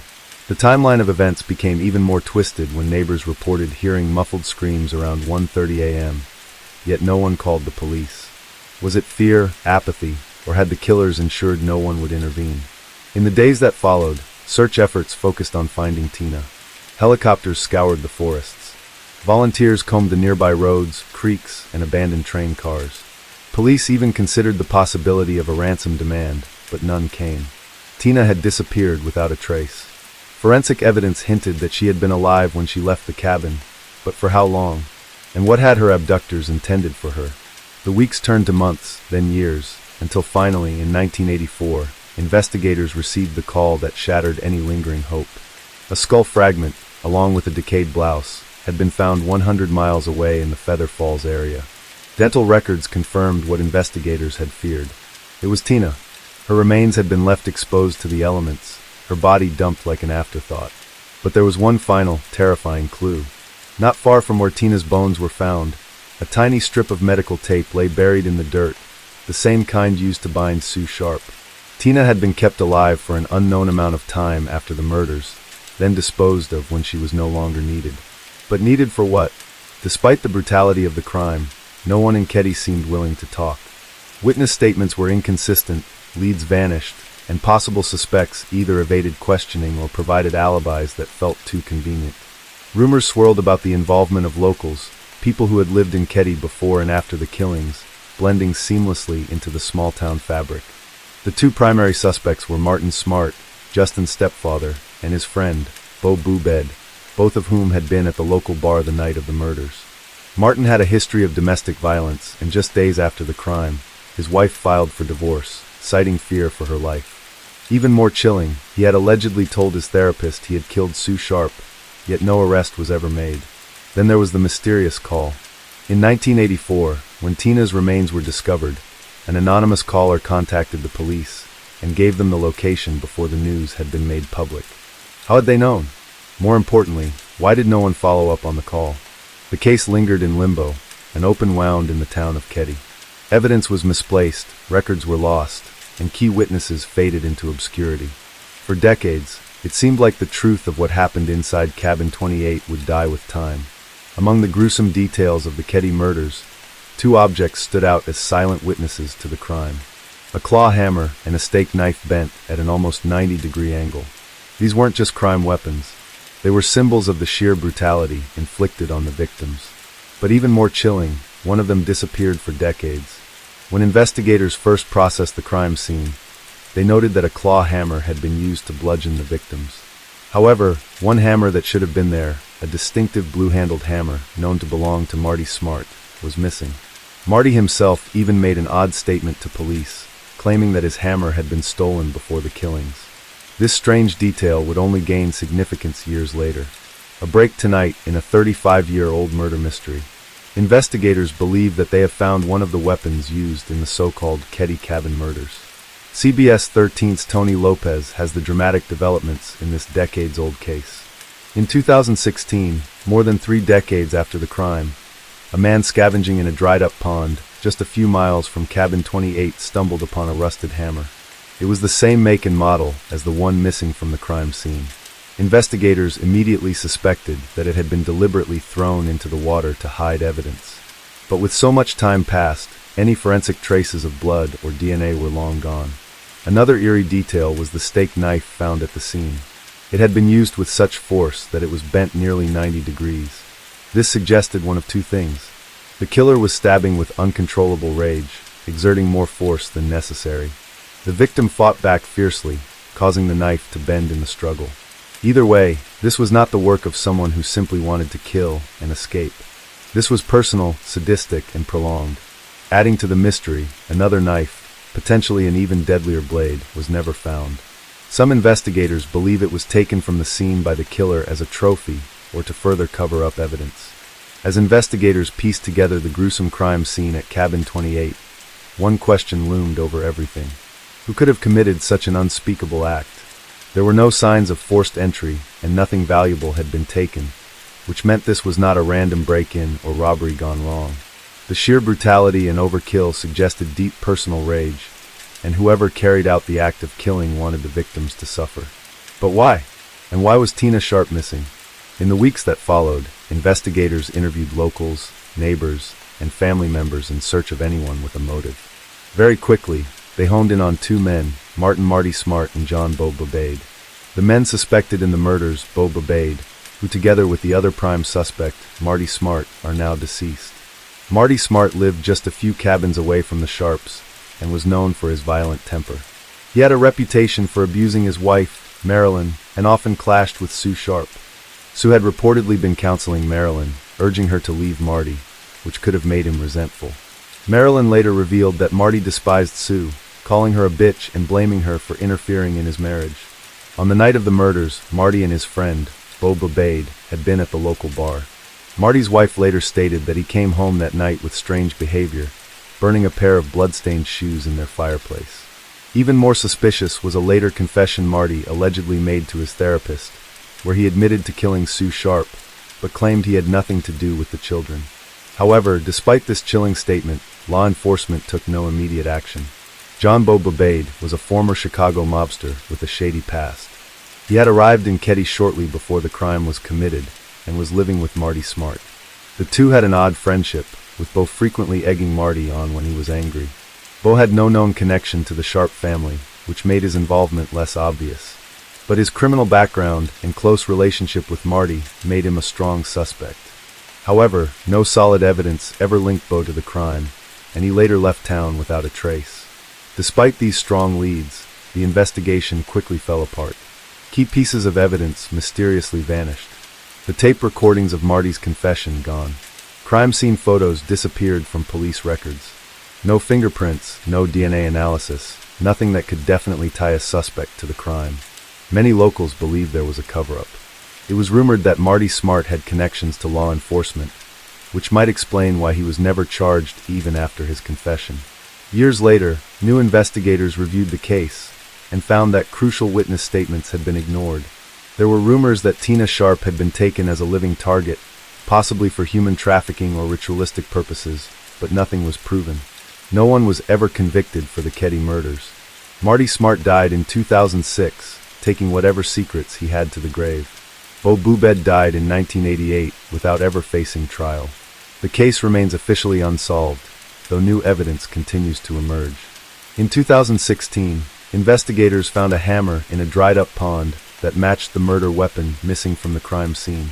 Many believe that law enforcement corruption and incompetence allowed the killers to walk free. Case 6. Back to the early 2000s, specifically 2003, and head to Heathrow, a bustling area in the United Kingdom. It was here that a thriving business called Saba Freight was making waves in the fruit import world. This wasn't just your average company. It was a booming empire. At the center of it all was a 46-year-old man named Amarjit Chauhan. Most people called him Anil. Anil's journey was nothing short of inspiring.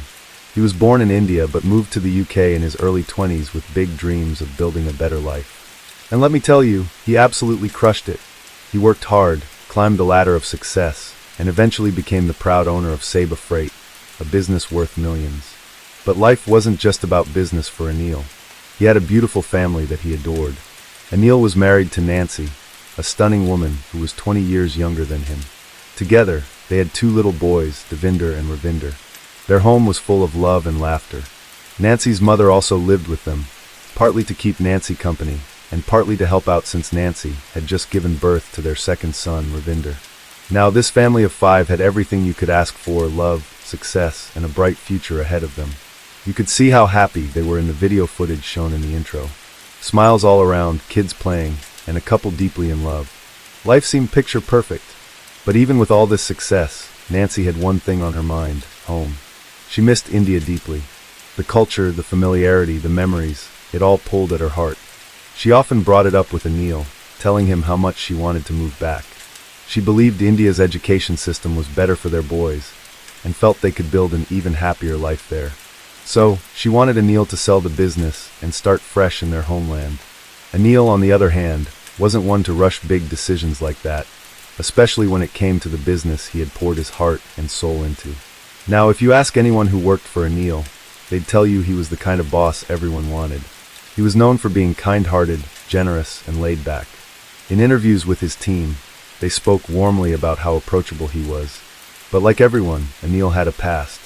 Back in 1996, he had a run-in with the law and ended up spending 3 years in jail for tax evasion.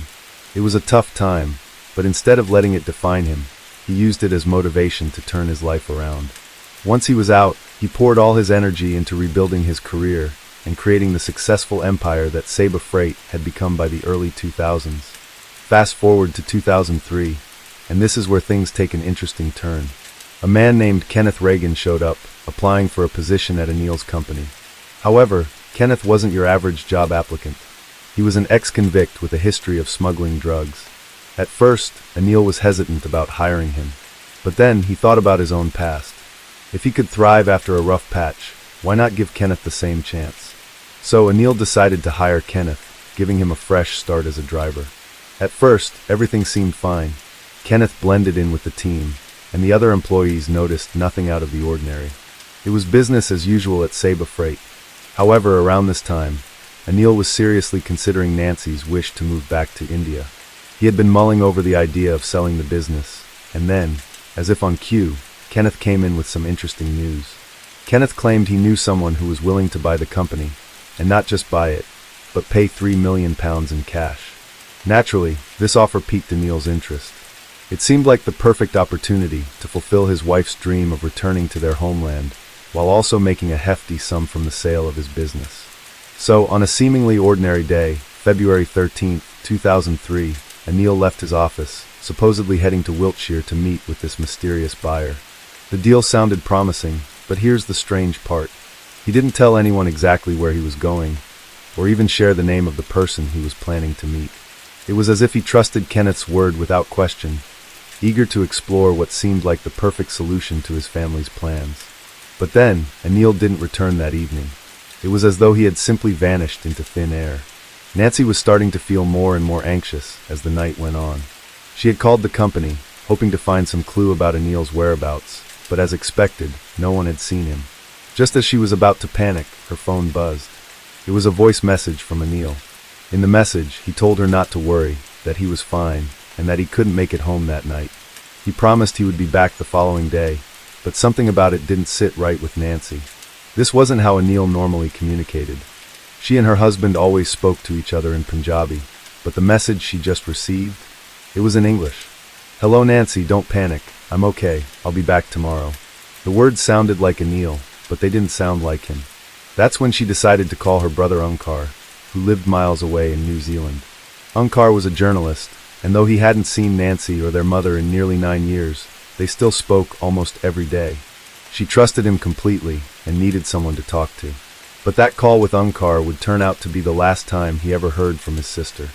For days after that, on February 17, 2003, Kenneth made a shocking announcement at work. He told everyone that Anil had sold the company to a woman named Belinda Bruin. To back up this claim, he produced a letter stating that Anil had sold Saba Freight and was retiring abroad with Nancy due to ill health. The letter even had Anil's signature on it. The news took everyone by surprise. No one had expected such a major change, and naturally, the employees were now worried about their jobs with the arrival of a new owner. However, the reality of working in a busy company meant that they didn't have much time to stop and dwell on the situation. There was no time to question the announcement or voice their concerns. Everyone just had to keep working and adjust to the sudden shift, unsure of what the future held. Meanwhile, in New Zealand, Unkar, Nancy's brother, was growing increasingly concerned. After a routine missing persons inquiry, it was discovered that the family home was empty. Neighbors and colleagues all seemed to believe that the Chauhans had simply packed up and moved back to India, as Nancy had wanted. But Unkar wasn't convinced. He knew that Nancy or his mom wouldn't go anywhere without telling him, so if the police couldn't find any answers, he figured he would take matters into his own hands. He decided to fly to the UK and investigate his family's disappearance himself. Alone in a foreign place, Unkar arrived in Hounslow, the family's hometown, and headed straight for the Chauhan house. What he discovered there would shock him to the core, and it set him on a path that no one could have predicted. With compelling evidence that his family had left the house against their will, Unkar didn't waste any time. He went straight to the police, determined to get them to take action. After presenting his findings, he managed to convince the authorities to launch a full investigation into the mysterious disappearance of the Chauhan family. The case was handed over to DCI Andy Rowell, a seasoned investigator who wasted no time in getting to work. Rowell's first step: interviewing the last person known to have seen Anil Chowan on the day he vanished, Kenneth Reagan. Now, as mentioned earlier, Kenneth Reagan was no ordinary man. In fact, he had a whole collection of names. He was also known as Ken Avery, but perhaps the most intriguing nickname he had was Captain Cash. The story behind that was simple but chilling. He was said to always carry around hefty sums of cash, often tucked into a case, making him a figure known in the underworld for his money and shady dealings. Before he became a part of Saba Freight, Reagan had quite a notorious past. Back in the late 90s, he was a career criminal, and not just any criminal. He was deep into the world of organized crime, running freight companies around the Heathrow area. But these companies were not just legitimate businesses. No, they were carefully crafted fronts for smuggling drugs into the country. Reagan knew the ins and outs of the criminal world and had connections with some of the most powerful and dangerous criminal families in London. At the time, Kenneth Reagan was living the high life, surrounded by criminals and making his money in all the wrong ways.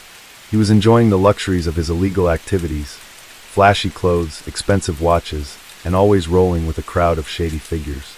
But it was at a fashionable London bar, where Reagan's world collided with that of Belinda Bruin, the same woman who would later allegedly buy the company from O'Neill. Back then, she was a celebrity agent and socialite, living in the fast lane of the social scene. Belinda described Reagan as a bit rough around the edges, not well educated but charming in his own way. She saw him as the classic rich wide boy type, the kind of guy who thought his money could buy him class. As time went on, Reagan became fixated on Belinda. His obsession started when he began calling and emailing her relentlessly, saying things like, "I haven't felt like this in 30 years, you're like a drug." Rumors soon started circulating that they were in a relationship, though that was never officially confirmed. But on June 17, 1998, Reagan's world came crashing down. He was caught with 25 kilograms of heroin, a massive stash. Facing a daunting 18 years in prison, Reagan quickly made a deal to turn on his former associates and became a grass. His testimony led to the conviction of 12 major criminals, and in return, his sentence was reduced. For years later, when he was released from prison, Reagan found himself with nothing. His assets had been seized through a confiscation order, leaving him in a small one-bedroom bungalow with his father. Despite his fall from grace, Reagan wasn't ready to give up on his criminal ways. He was determined to make a comeback, and the perfect opportunity came in the form of Anil Chowan's thriving freight company. Reagan saw it as the perfect front for his drug-dealing operations. Once again, he was planning to use a legitimate business to cover up his illegal activities. By this time, Belinda Bruin had given up her house in Chelsea for a fresh start in Devon. Reagan's obsessive calls and letters had stopped during his 4 years in prison, but now that he was free, he began to pursue her once again. A few weeks after his release, Reagan left Belinda a series of messages on her mobile, flirting with her. But in January of 2003, he left a message that piqued her curiosity, claiming he had a business deal he wanted to discuss. At the time, Belinda was dealing with personal struggles. She had a huge house, a large mortgage, 2 kids in private school, and her boyfriend had just left her. She decided to call him back. Reagan told Belinda he was planning to take over Saba Freight and needed a new managing director. Although she had no experience in the field, Reagan offered her a huge salary for just a 2-day work week. At first, he offered her £54,000, which she thought wasn't enough to cover her expenses. He quickly increased the offer to £72,000, which seemed more appealing. This job offer gave Reagan a convenient excuse to visit Belinda at her isolated home in Devon. He'd come up with bizarre reasons for needing her help with forms or letters, and he would drive all the way from Salisbury or London just for a brief visit. Reagan seemed increasingly fixated on the land around Belinda's farm, constantly complaining about the mud in the lane and suggesting ways to improve the property, like cutting down trees and building a wall with electric gates. Fast forward to February, 1 month after Reagan had told Belinda about the job offer, and things were finally falling into place. Belinda was given a desk and a computer, and she began reviewing the company's books as Reagan had instructed. However, on her second day, she felt unwell and decided to drive home to Devon instead of going to work. When she arrived, she was shocked to see a battered Jaguar and 2 men in her field with a digger. The men were William Hornsey and Peter Rees, both associates of Reagan. Belinda was furious and demanded to know what they were doing. They explained they were building a drainage ditch. Belinda couldn't believe it. It wasn't just the ditch, it was the fact that they had done this without her permission. Reagan arrived and tried to justify the digging by saying, "I thought you'd appreciate it." Belinda was livid. She made it clear that it was her land, and they had no right to dig it up. Though she planned to have it removed, she was told to wait until summer. By 2003, Reagan was on the brink of reclaiming his former millionaire lifestyle. He had taken control of Saba Freight, Anil Chowan's former company, which now served as an ideal front for his drug-dealing operations. For years, Reagan had obsessively pursued Belinda Bruin from afar, and now she was on his payroll. It seemed as though Reagan's dreams were finally coming true, but the dark secret behind his success was about to be exposed. When detectives sat down with Kenneth Reagan to ask about the Chowan family, they were met with a story that seemed almost too perfect. Reagan painted Anil Chowan as a desperate businessman, drowning in financial woes and unable to sell his business. His version of events suggested that with no other options left, Chowan had simply vanished into thin air. It was a convenient narrative, but one the detectives weren't willing to buy. Using cutting-edge forensic technology, the investigators tracked both Reagan and Chowan's mobile phone movements on the day of the disappearance. What they uncovered was nothing short of chilling. Chowan's phone, initially traced to the Hounslow area, suddenly pinged in the Stonehenge area just days after his disappearance. This wasn't far from Reagan's home in Wilton, Salisbury, and the detectives quickly connected the dots. Reagan's phone had met up with Chowan's in that very location. From there, the 2 phones traveled south, moving toward Exeter in the West Country, a path that seemed more than coincidental. But the detectives' pursuit didn't stop there. They found a lead that seemed almost too unlikely to ignore. Devon, the home of Belinda Bruin, the newly appointed managing director of Saba. The police planned to visit her, thinking she knew more than she was letting on. However, just when they were about to get answers, a tip arrived from a man named William Hornsey, an associate of Reagan. Hornsey claimed to have important information about Chowan's whereabouts, stating that Chowan was very much alive and on the run. Hornsey's revelation that he was meeting Chowan in Newport to hand over stolen passports seemed like the break the detectives had been waiting for. They rushed to Newport, heading straight to the location Hornsey had described, the iconic bronze pig statue near the passport office. There they found Hornsey and Reagan standing nervously. But something wasn't right. It was as if they were trying to spin the story into something else. Hornsey and Reagan claimed that Chowan couldn't make it because, allegedly, he had somehow discovered that they were meeting with the police. The detectives, trying to piece things together, attempted to trace the phone Chowan supposedly used, but their efforts were in vain. The number led to an unregistered phone, and once again, they were left with nothing but frustration and the sinking feeling that they were being misled, pulled further into a web of lies. By the way, I post true crime and new cases here every week, so if that sounds like your kind of thing, please consider subscribing. It helps a lot. Back at Saba, Reagan resumed his work like nothing had happened, as if he wasn't at the center of an investigation. But the detectives weren't about to let this slip through the cracks. They called Belinda in for questioning, determined to get to the bottom of things. When Reagan learned that Belinda was being questioned, his anger flared. He immediately warned her, telling her that if the police ever asked about his work on her property, she was to simply say he was helping with her water system. So on the day of the questioning, Belinda answered every question the detectives threw at her, but when it seemed like the interview was wrapping up, the detectives asked her if there was anything unusual about Reagan's behavior. That's when Belinda hesitated before mentioning one peculiar detail. Reagan had told her that if the police asked about him, she should say he was just helping with her water system. That one statement threw the detectives off. Without a moment's hesitation, they rushed to Devon, convinced that something grisly awaited them at Belinda's farm.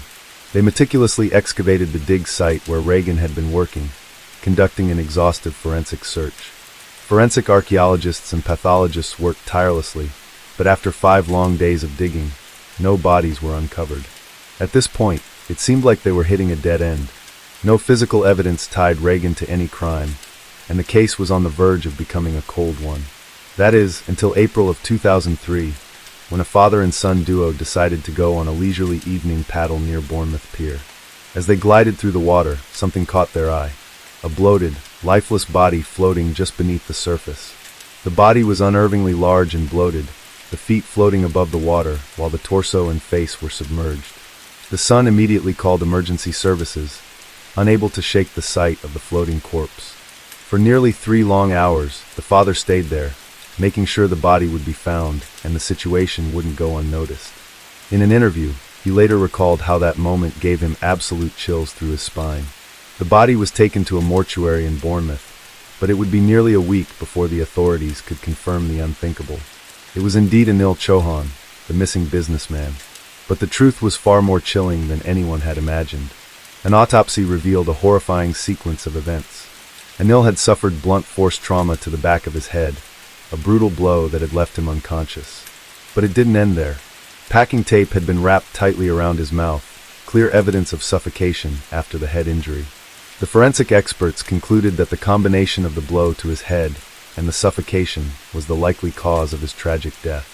While the police were still processing this shocking discovery, the search for more evidence pressed on.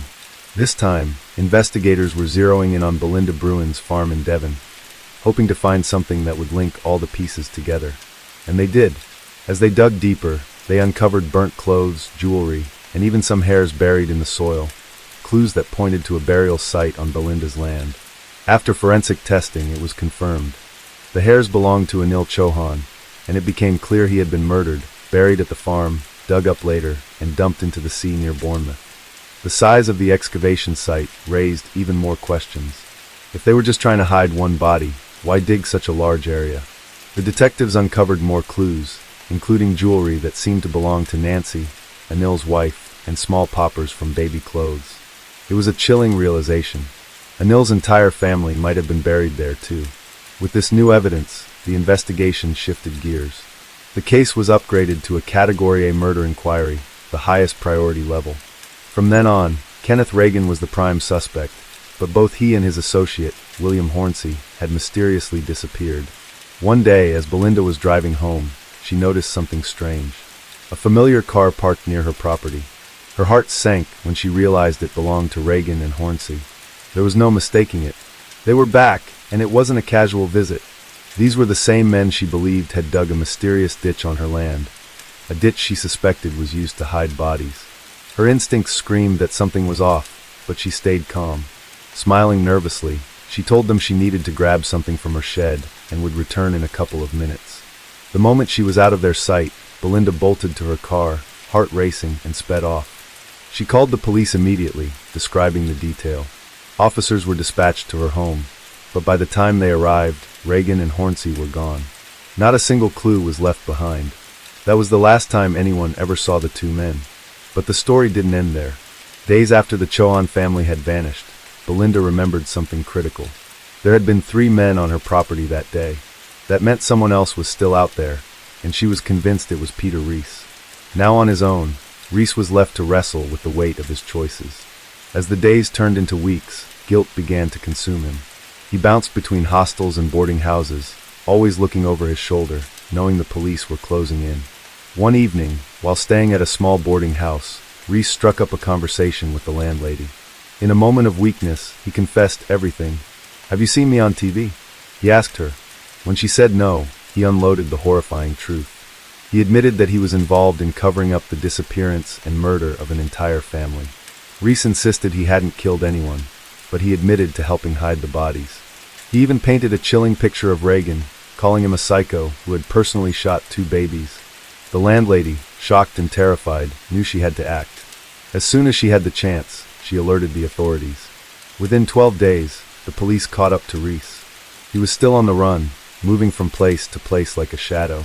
But even after his earlier confession, Reese refused to cooperate.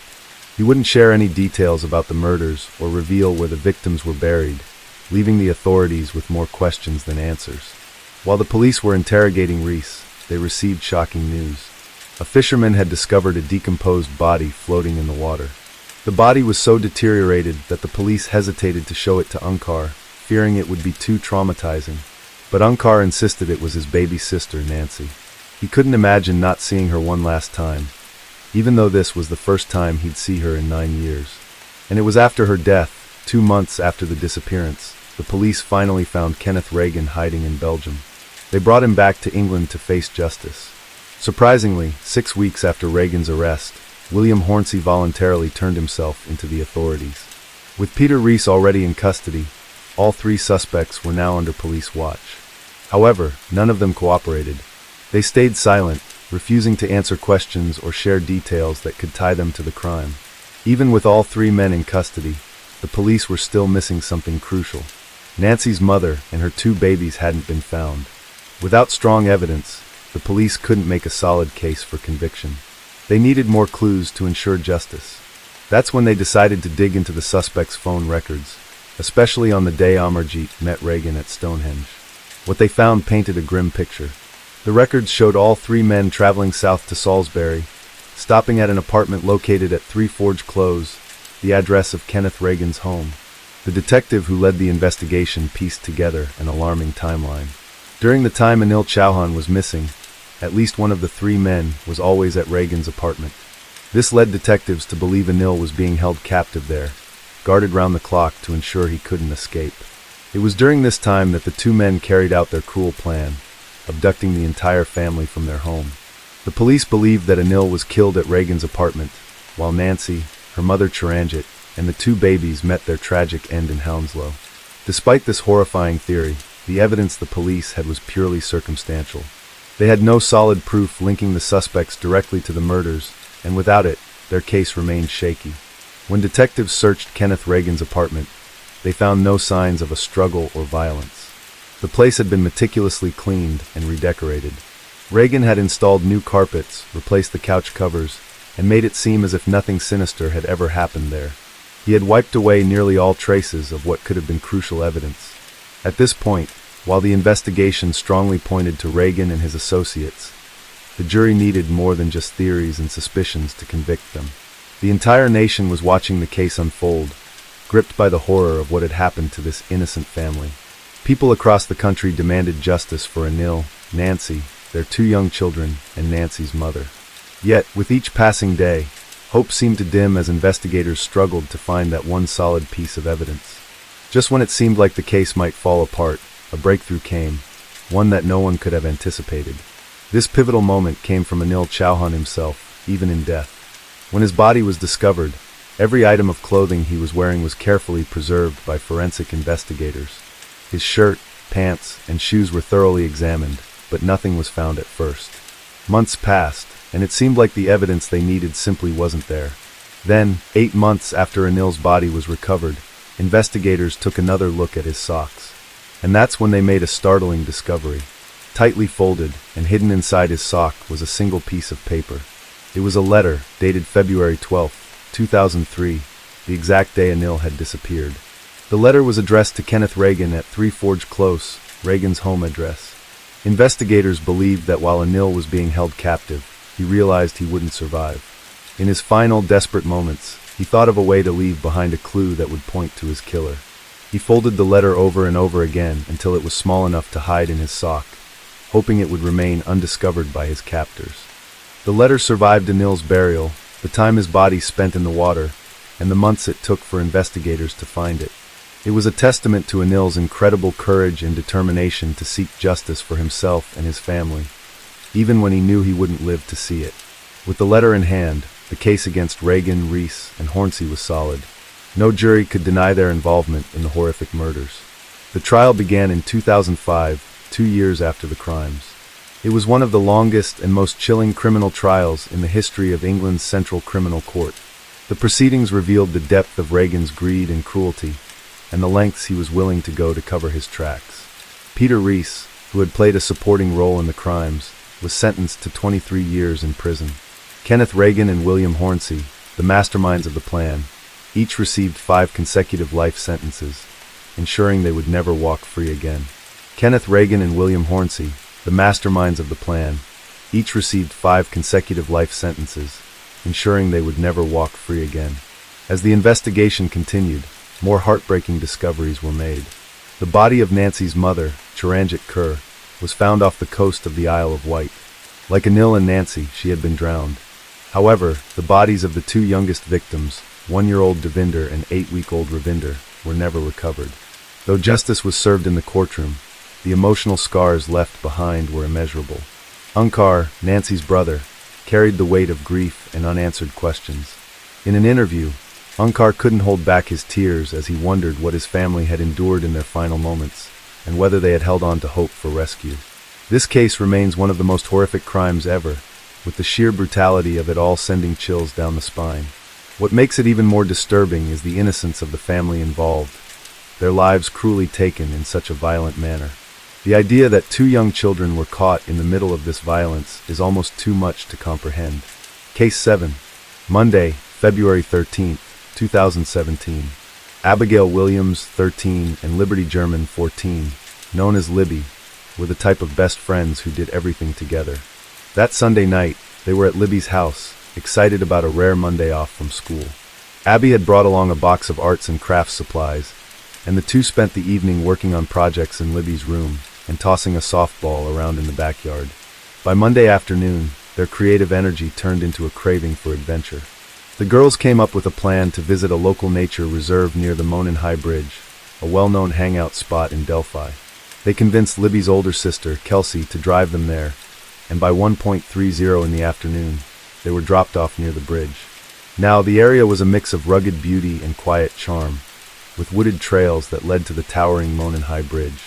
This old railway bridge, built in 1891, had long been abandoned, but still attracted locals who came to enjoy the view, snap photos, and soak in the peaceful atmosphere.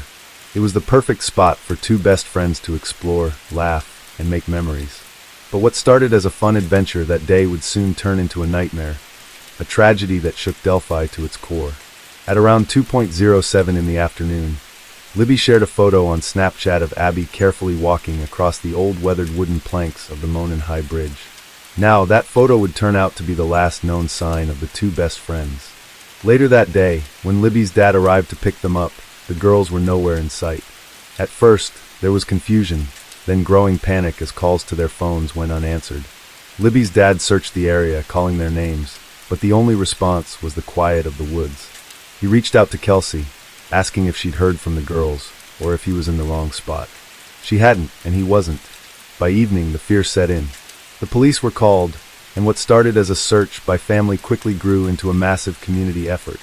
Search crews combed the trails and woods surrounding the bridge, while locals joined in, shouting for Abby and Libby. Attempts to trace the girls' cell phones led nowhere. According to the locals, That night was filled with flashlights flickering in the woods, looking like stars as everyone in the community came together to search for Abby and Libby. Some people thought maybe the girls just went off somewhere or were partying, but their families weren't buying it. As the hours passed, the search was called off just before midnight, with law enforcement reassuring everyone that there was no evidence the girls were in immediate danger and that the search would pick back up in the morning. The next day, February 14th, everyone was still holding on to hope, praying for a miracle. But then a shocking discovery was made. One of the search team members found Abby and Libby, but it wasn't good. The girls had been murdered, and their bodies were discovered less than a mile from where they'd been dropped off the day before. The authorities were now focused on finding who was responsible, but despite the many tips that flooded in, the killer's identity stayed hidden for months. This small town of just about 3,000 people was rocked to its core. The idea that two young girls were murdered in broad daylight seemed unfathomable, and the shock was felt throughout the entire community. One of the most crucial pieces of evidence came from Libby's own phone. Police discovered that Libby had been filming Abby as she walked across the bridge. In that video, she also captured the voice and image of a man walking alongside them. The man in the footage became known as Bridge Guy. Authorities believe this man is their killer. In hopes of getting public help, the authorities released still photos from the video, not the full footage, but enough to hopefully spark someone's memory. They also created a sketch based on witness descriptions of a man seen on the trail that day. Bridge Guy was described as a white man, around 5 feet 6 inches to 5 feet 10 inches, weighing between 180 and 220 pounds with reddish-brown hair. The grainy photos showed a man in blue jeans, a blue jacket, and a hoodie. Police had also released 2 sketches based on descriptions from eyewitnesses. One sketch looked like an older man, while the other resembled a younger man. Despite all of this, no arrests were made. So, in an effort to push the investigation forward, the authorities released a clip of the man's voice, heard saying, "Down the hill," in the footage that Libby had captured.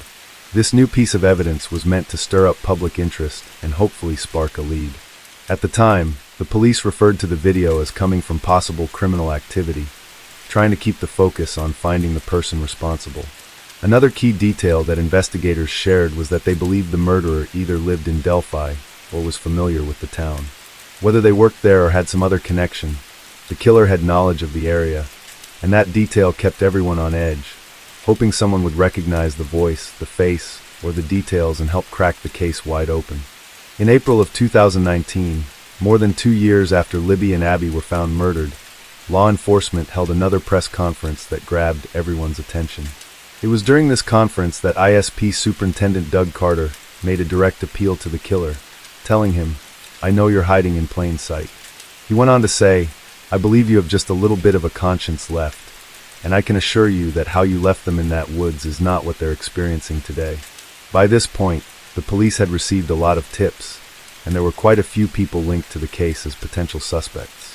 Some of them matched the 2 sketches police had released, but one name that came up early was Ron Logan. He was an older guy who lived in Delphi, Indiana, and his connection to the case wasn't just because of his age, it was because of where he lived. The bodies of Libby and Abby were found less than a mile from Logan's property, just a short walk from the Monon High Bridge, the spot where the girls were last seen. In a small town like Delphi, that kind of proximity made Logan a prime person of interest right off the bat. Logan had lived on a quiet country road near the trail that led to the Monon High Bridge for over 50 years.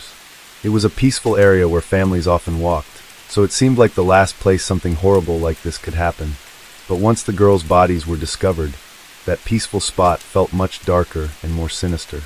Now, Logan didn't exactly help himself. When the girls went missing, he told the police he had been out of town at an aquarium, which seemed like a pretty solid alibi. But then things started to take a strange turn. It came out that Logan had asked a relative to lie for him about his whereabouts that day. That raised a huge red flag. If he had nothing to hide, why would he try to cover up where he was? Things got even more complicated a month after the murders when the FBI stepped in. In March 2017, the FBI got the green light to search Ronald Logan's property, including his house, garage, pickup truck, computers, and cell phones. In the warrant request, the FBI agent made it clear that there was probable cause to believe Logan had committed the murders and that evidence could be found on his land. The agent even went into detail about why they thought Logan was involved. But before we dive into that, The request revealed some new details about the crime scene that had never been shared before. First, the FBI confirmed that one of the victims was missing a piece of clothing. There were no signs of a struggle or fight at the crime scene, and investigators found fibers and unidentified hairs. It also appeared that the bodies had been moved and staged.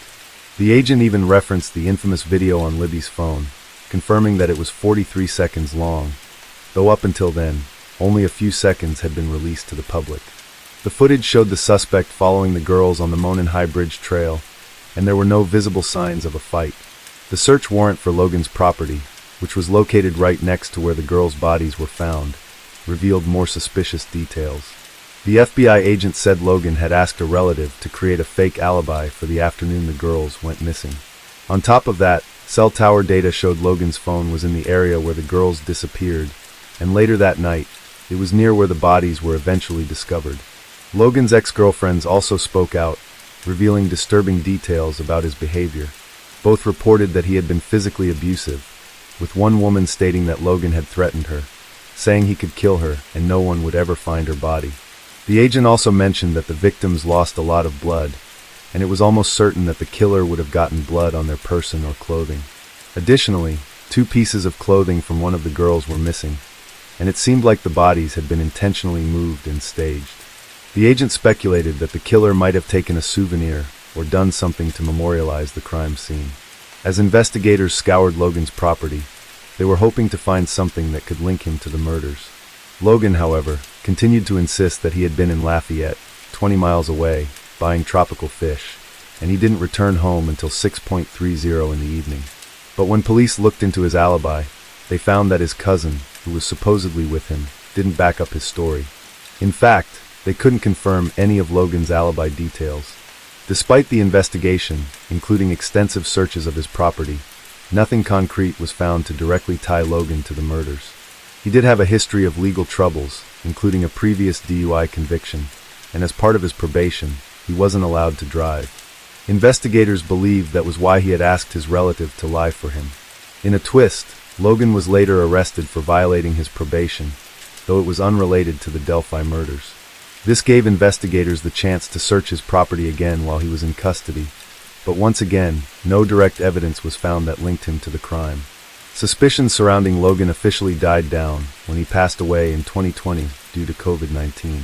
But just when it seemed like things had gone cold, another person of interest came to light. This time, it's a man named Keegan Anthony Klein. By the way, I post true crime and new cases here every week, so if that sounds like your kind of thing, please consider subscribing. It helps a lot. At the time, Klein was 30 years old and had a disturbing history of internet catfishing. One of the accounts he used was under the username Anthony Shots. Police believe that the Anthony Shots Instagram profile was used to solicit explicit pictures from young girls. But the story gets darker. Klein was actually chatting with Libby German on the day of the murders.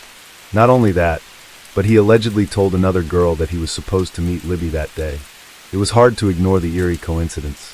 The last person to speak to Libby was an online predator. Was it just a twist of fate? Or did Klein somehow know the killer? Could he have been involved in the crime in some way? Police didn't waste time and searched his home in Peru, Indiana. Now Klein was never formally charged with the murders, but what they found in his home was enough to lead to serious charges. During the search, investigators uncovered explicit images of children, which led to his arrest on charges of child exploitation and possession of child pornography. Indiana State Police Officer Christopher Cecil testified that Klein used fake personas to convince girls, ranging from 12 to 18 years old, to send him explicit photos or videos. Investigators identified 11 victims, but they suspected there were even more who had not yet come forward. In a 2022 jailhouse interview, Klein admitted to trying to solicit explicit images from underage girls. However, he claimed that he never intended to meet any of them in real life, saying he was simply lonely and didn't really know why he did it. I don't look at teenage girls or kids. I don't think sexually about them at all. What do you think happened in terms of then, some of the things you're accused of doing? Like I told in the PSI, it just kind of spiraled out. I mean, I didn't have a girlfriend. I was a lonely guy and I started talking to girls online, and it just kind of spiraled into something, and I don't know. It's crazy. Klein pled guilty to the charges and was sentenced to 40 years in prison, with an additional 3 years suspended. His sentence was a reminder of the severity of his crimes, but it still didn't bring closure to the case of Abby and Libby. This was in 2022, 5 years after the horrific murders, and many feared that justice might never come. For years, it seemed like the case had gone cold. Investigators had little progress, and the community was growing increasingly frustrated. Then, on October 26th, that same year, everything changed when 50-year-old Richard Allen was arrested and charged with the murders of Abby and Libby. The news hit like a bombshell. Richard Allen wasn't some stranger or distant figure. He was a familiar face in the small town of Delphi. A family man, married with a daughter, and working at the local CVS pharmacy. Shockingly, he had even printed memorial photos for the victims' families. How could someone so deeply embedded in the community be capable of such an awful crime? It seemed unimaginable. But perhaps, just maybe, Indiana State Police Superintendent Doug Carter's words from 3 years earlier had been eerily accurate. The killer is hiding in plain sight. The case, which had seemed nearly impossible to solve, was now taking a startling turn. No one had anticipated how challenging this case would be to crack. Nearly 6 years of relentless searching, over 70,000 tips, countless sketches of potential suspects, and even the famous grainy video from Libby's phone all failed to lead them to the killer. As investigators finally closed in on Allen, it raised the question, how had they missed him for so long? Why did it take so long for this piece of the puzzle to fall into place? As it turns out, Richard Allen, who had been a local man in Delphi for years, had put himself on the trail the day of the murders, wearing the exact same clothing as the bridge guy described by witnesses. Even more chilling were the accounts from several witnesses who claimed to have seen someone resembling Richard on the trail that day. One witness even reported seeing a man walking down the road covered in muddy and bloody clothes. Then, investigators discovered an unused bullet at the crime scene that matched a gun owned by Richard Allen. This was a major piece of evidence that tied him directly to the crime. The arrest was swift, but Richard's defense team immediately released a statement, trying to set the record straight about their client and the ongoing investigation. The defense made several key points in their statement, and I'll quote them directly here. Richard is a 50-year-old man who has never been arrested nor accused of any crime in his entire life. He is innocent and completely confused as to why he has been charged with these crimes. The police did not contact Rick after Libby German and Abby Williams went missing. Rather, Rick contacted the police and voluntarily discussed being on the trail that day. Like many people in Delphi, Rick wanted to help in any way he could. He contacted the police to let them know that he had walked on the trail that day, as he often did. Without Rick coming forward, the police probably would not have even had any way of knowing that he was on the trail that day. Rick volunteered to meet with a conservation officer outside of the local grocery store to offer details of his trip to the trail. Rick tried to assist with the investigation and told the police that he did recall seeing 3 younger girls on the trail that day. His contact with the girls was brief and of little significance. Rick does not recall if his interaction with the conservation officer was tape recorded, but he believes the officer scribbled notes on a notepad as Rick spoke to him. The statement continued, stating that after Rick provided this information, he went back to his job at the local CVS and didn't hear from the police for more than 5 years. The next time he heard from law enforcement was in October 2022, right around the time of a contested sheriff's election. The timing seemed a bit suspicious to some. The defense team also pointed to the fact that Richard had not disposed of his vehicle, guns, or clothing in the 5 years since he voluntarily spoke to the police. He hadn't changed his appearance or relocated. Instead, he continued with his normal routine, which the defense argued was the behavior of an innocent man. However, things took another unexpected turn when months later, new documents revealed shocking details. The records indicated that Richard had allegedly confessed to the murders, not just once, but multiple times. These confessions were reportedly made during phone calls with his wife, Kathy, and even with his own mother. In each of these instances, Kathy would allegedly end the call abruptly. After these confessions, Richard's mental health rapidly deteriorated. He lost weight, stopped eating and sleeping, and even broke his tablet, his only connection to the outside world. He began acting out, engaging in bizarre behaviors, such as eating legal documents from his attorneys. This revelation took the case to an even darker place. The defense argued that these confessions were made under extreme mental distress due to Richard's protective confinement, and that they were not reliable. Despite the defense's concerns, the judge refused to move Richard to another facility, stating that he was actually receiving better treatment than other inmates in the same prison. But the plot thickened once again. The defense filed a bizarre 136-page memorandum, which shifted the focus away from Richard Allen and pointed the finger at a group of individuals following a pagan Norse religion known as Odinism. These individuals, the defense claimed, were responsible for the murders. In the memorandum, the defense referenced an FBI agent's disclosure in 2017, which revealed that the bodies of Abby and Libby appeared to have been manipulated and deliberately staged. Prior to this, very little was known about the crime scene. No autopsy results had been shared, and only text messages, allegedly written by Abby's uncle David, had circulated online. These texts revealed details about the girls' bodies. They were found near each other, touching but not bound. Abby was clothed, but Libby was naked, with leaves and sticks covering the top half of her body. Their throats had allegedly been cut. The most shocking part of this new development was the defense's claim that symbols resembling runes, associated with Odinism, had been found at the crime scene. They argued that these symbols were left behind by individuals connected to this Odinist cult, shifting the focus away from Richard and suggesting a far darker and more complex narrative. One of the more striking elements was the discovery of Libby's body, found positioned at the base of a tree. Her left arm was extended above her head, touching the tree, while her right arm lay by her side. Numerous branches were placed over her in a deliberate pattern, including one large branch running from her head to her legs. The defense suggested that the lack of blood near Libby's neck and tree indicated she may have been killed elsewhere before being moved. Abby's body, found just a few feet away, was fully clothed but dressed in Libby's jeans and sweatshirt. The defense proposed that Abby had been killed earlier and then redressed by the alleged perpetrators. Despite fatal neck wounds, little blood was found on her clothing, except around her neck, implying efforts to keep her body clean. Abby's body was positioned with her right leg bent beneath her left leg, and branches were arranged in a pattern on top of her, resembling an asterisk. The defense also noted that one of the branches appeared to be cleanly cut, suggesting premeditation. Above Abby's head, smaller sticks were placed over her hair, mimicking horns or antlers. Further unsettling details included a red F-shaped stain on a nearby tree, confirmed to be Libby's blood. The defense argued that this symbol resembled the Norse rune Unanswered, which stands for Odin. They also pointed to the symbol Hagalaz found on Abby's body, linking it to the Norse god of hail.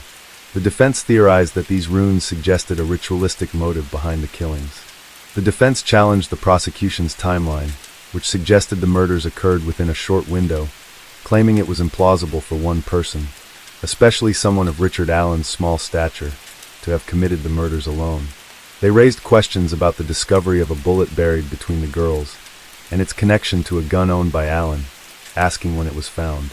Immediately after the bodies were discovered or days later, the defense argued that the murders required more time than one person could manage in such a short window. The defense also pointed to the connection between Abby and Odinism. Abby's alleged boyfriend's father, known as BH, had ties to Odinism and social media posts resembling the symbols found at the crime scene. The defense claimed that BH had made references to the crime scene before details were publicly released. The theory also included the disturbing meme posted by BH days after the murders, joking about helping dispose of bodies and remaining silent. Another potential suspect was mentioned by the defense, who claimed he admitted to being involved in the murders. The defense also alleged that several law enforcement officers involved in the investigation privately believed in the Odinism theory, but were suppressed to focus on Allen.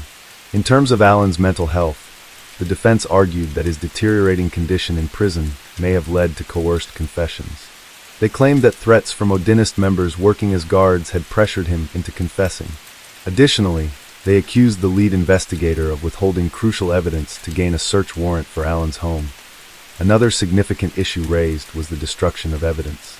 The defense claimed that 70 days' worth of interviews with witnesses had been destroyed, which could have been crucial in the early stages of the investigation. This led to further frustrations from the defense as they sought to challenge the prosecution's case. During a 3-day hearing in 2024, the defense's Odinism theory was debated, with the prosecution presenting evidence to refute it. The prosecution called in a blood spatter expert who testified that the blood on the tree was a transfer stain, not painted, though the expert couldn't determine who transferred the blood. The defense also argued that Allen's confessions, over 60 in total, were coerced and should not be admissible in court. They argued that Allen's mental health had worsened due to his severe treatment in a maximum security facility, leading to stress-induced psychosis. Several witnesses testified to Allen's deteriorating condition, including his bizarre behavior and his eventual confession to the murders.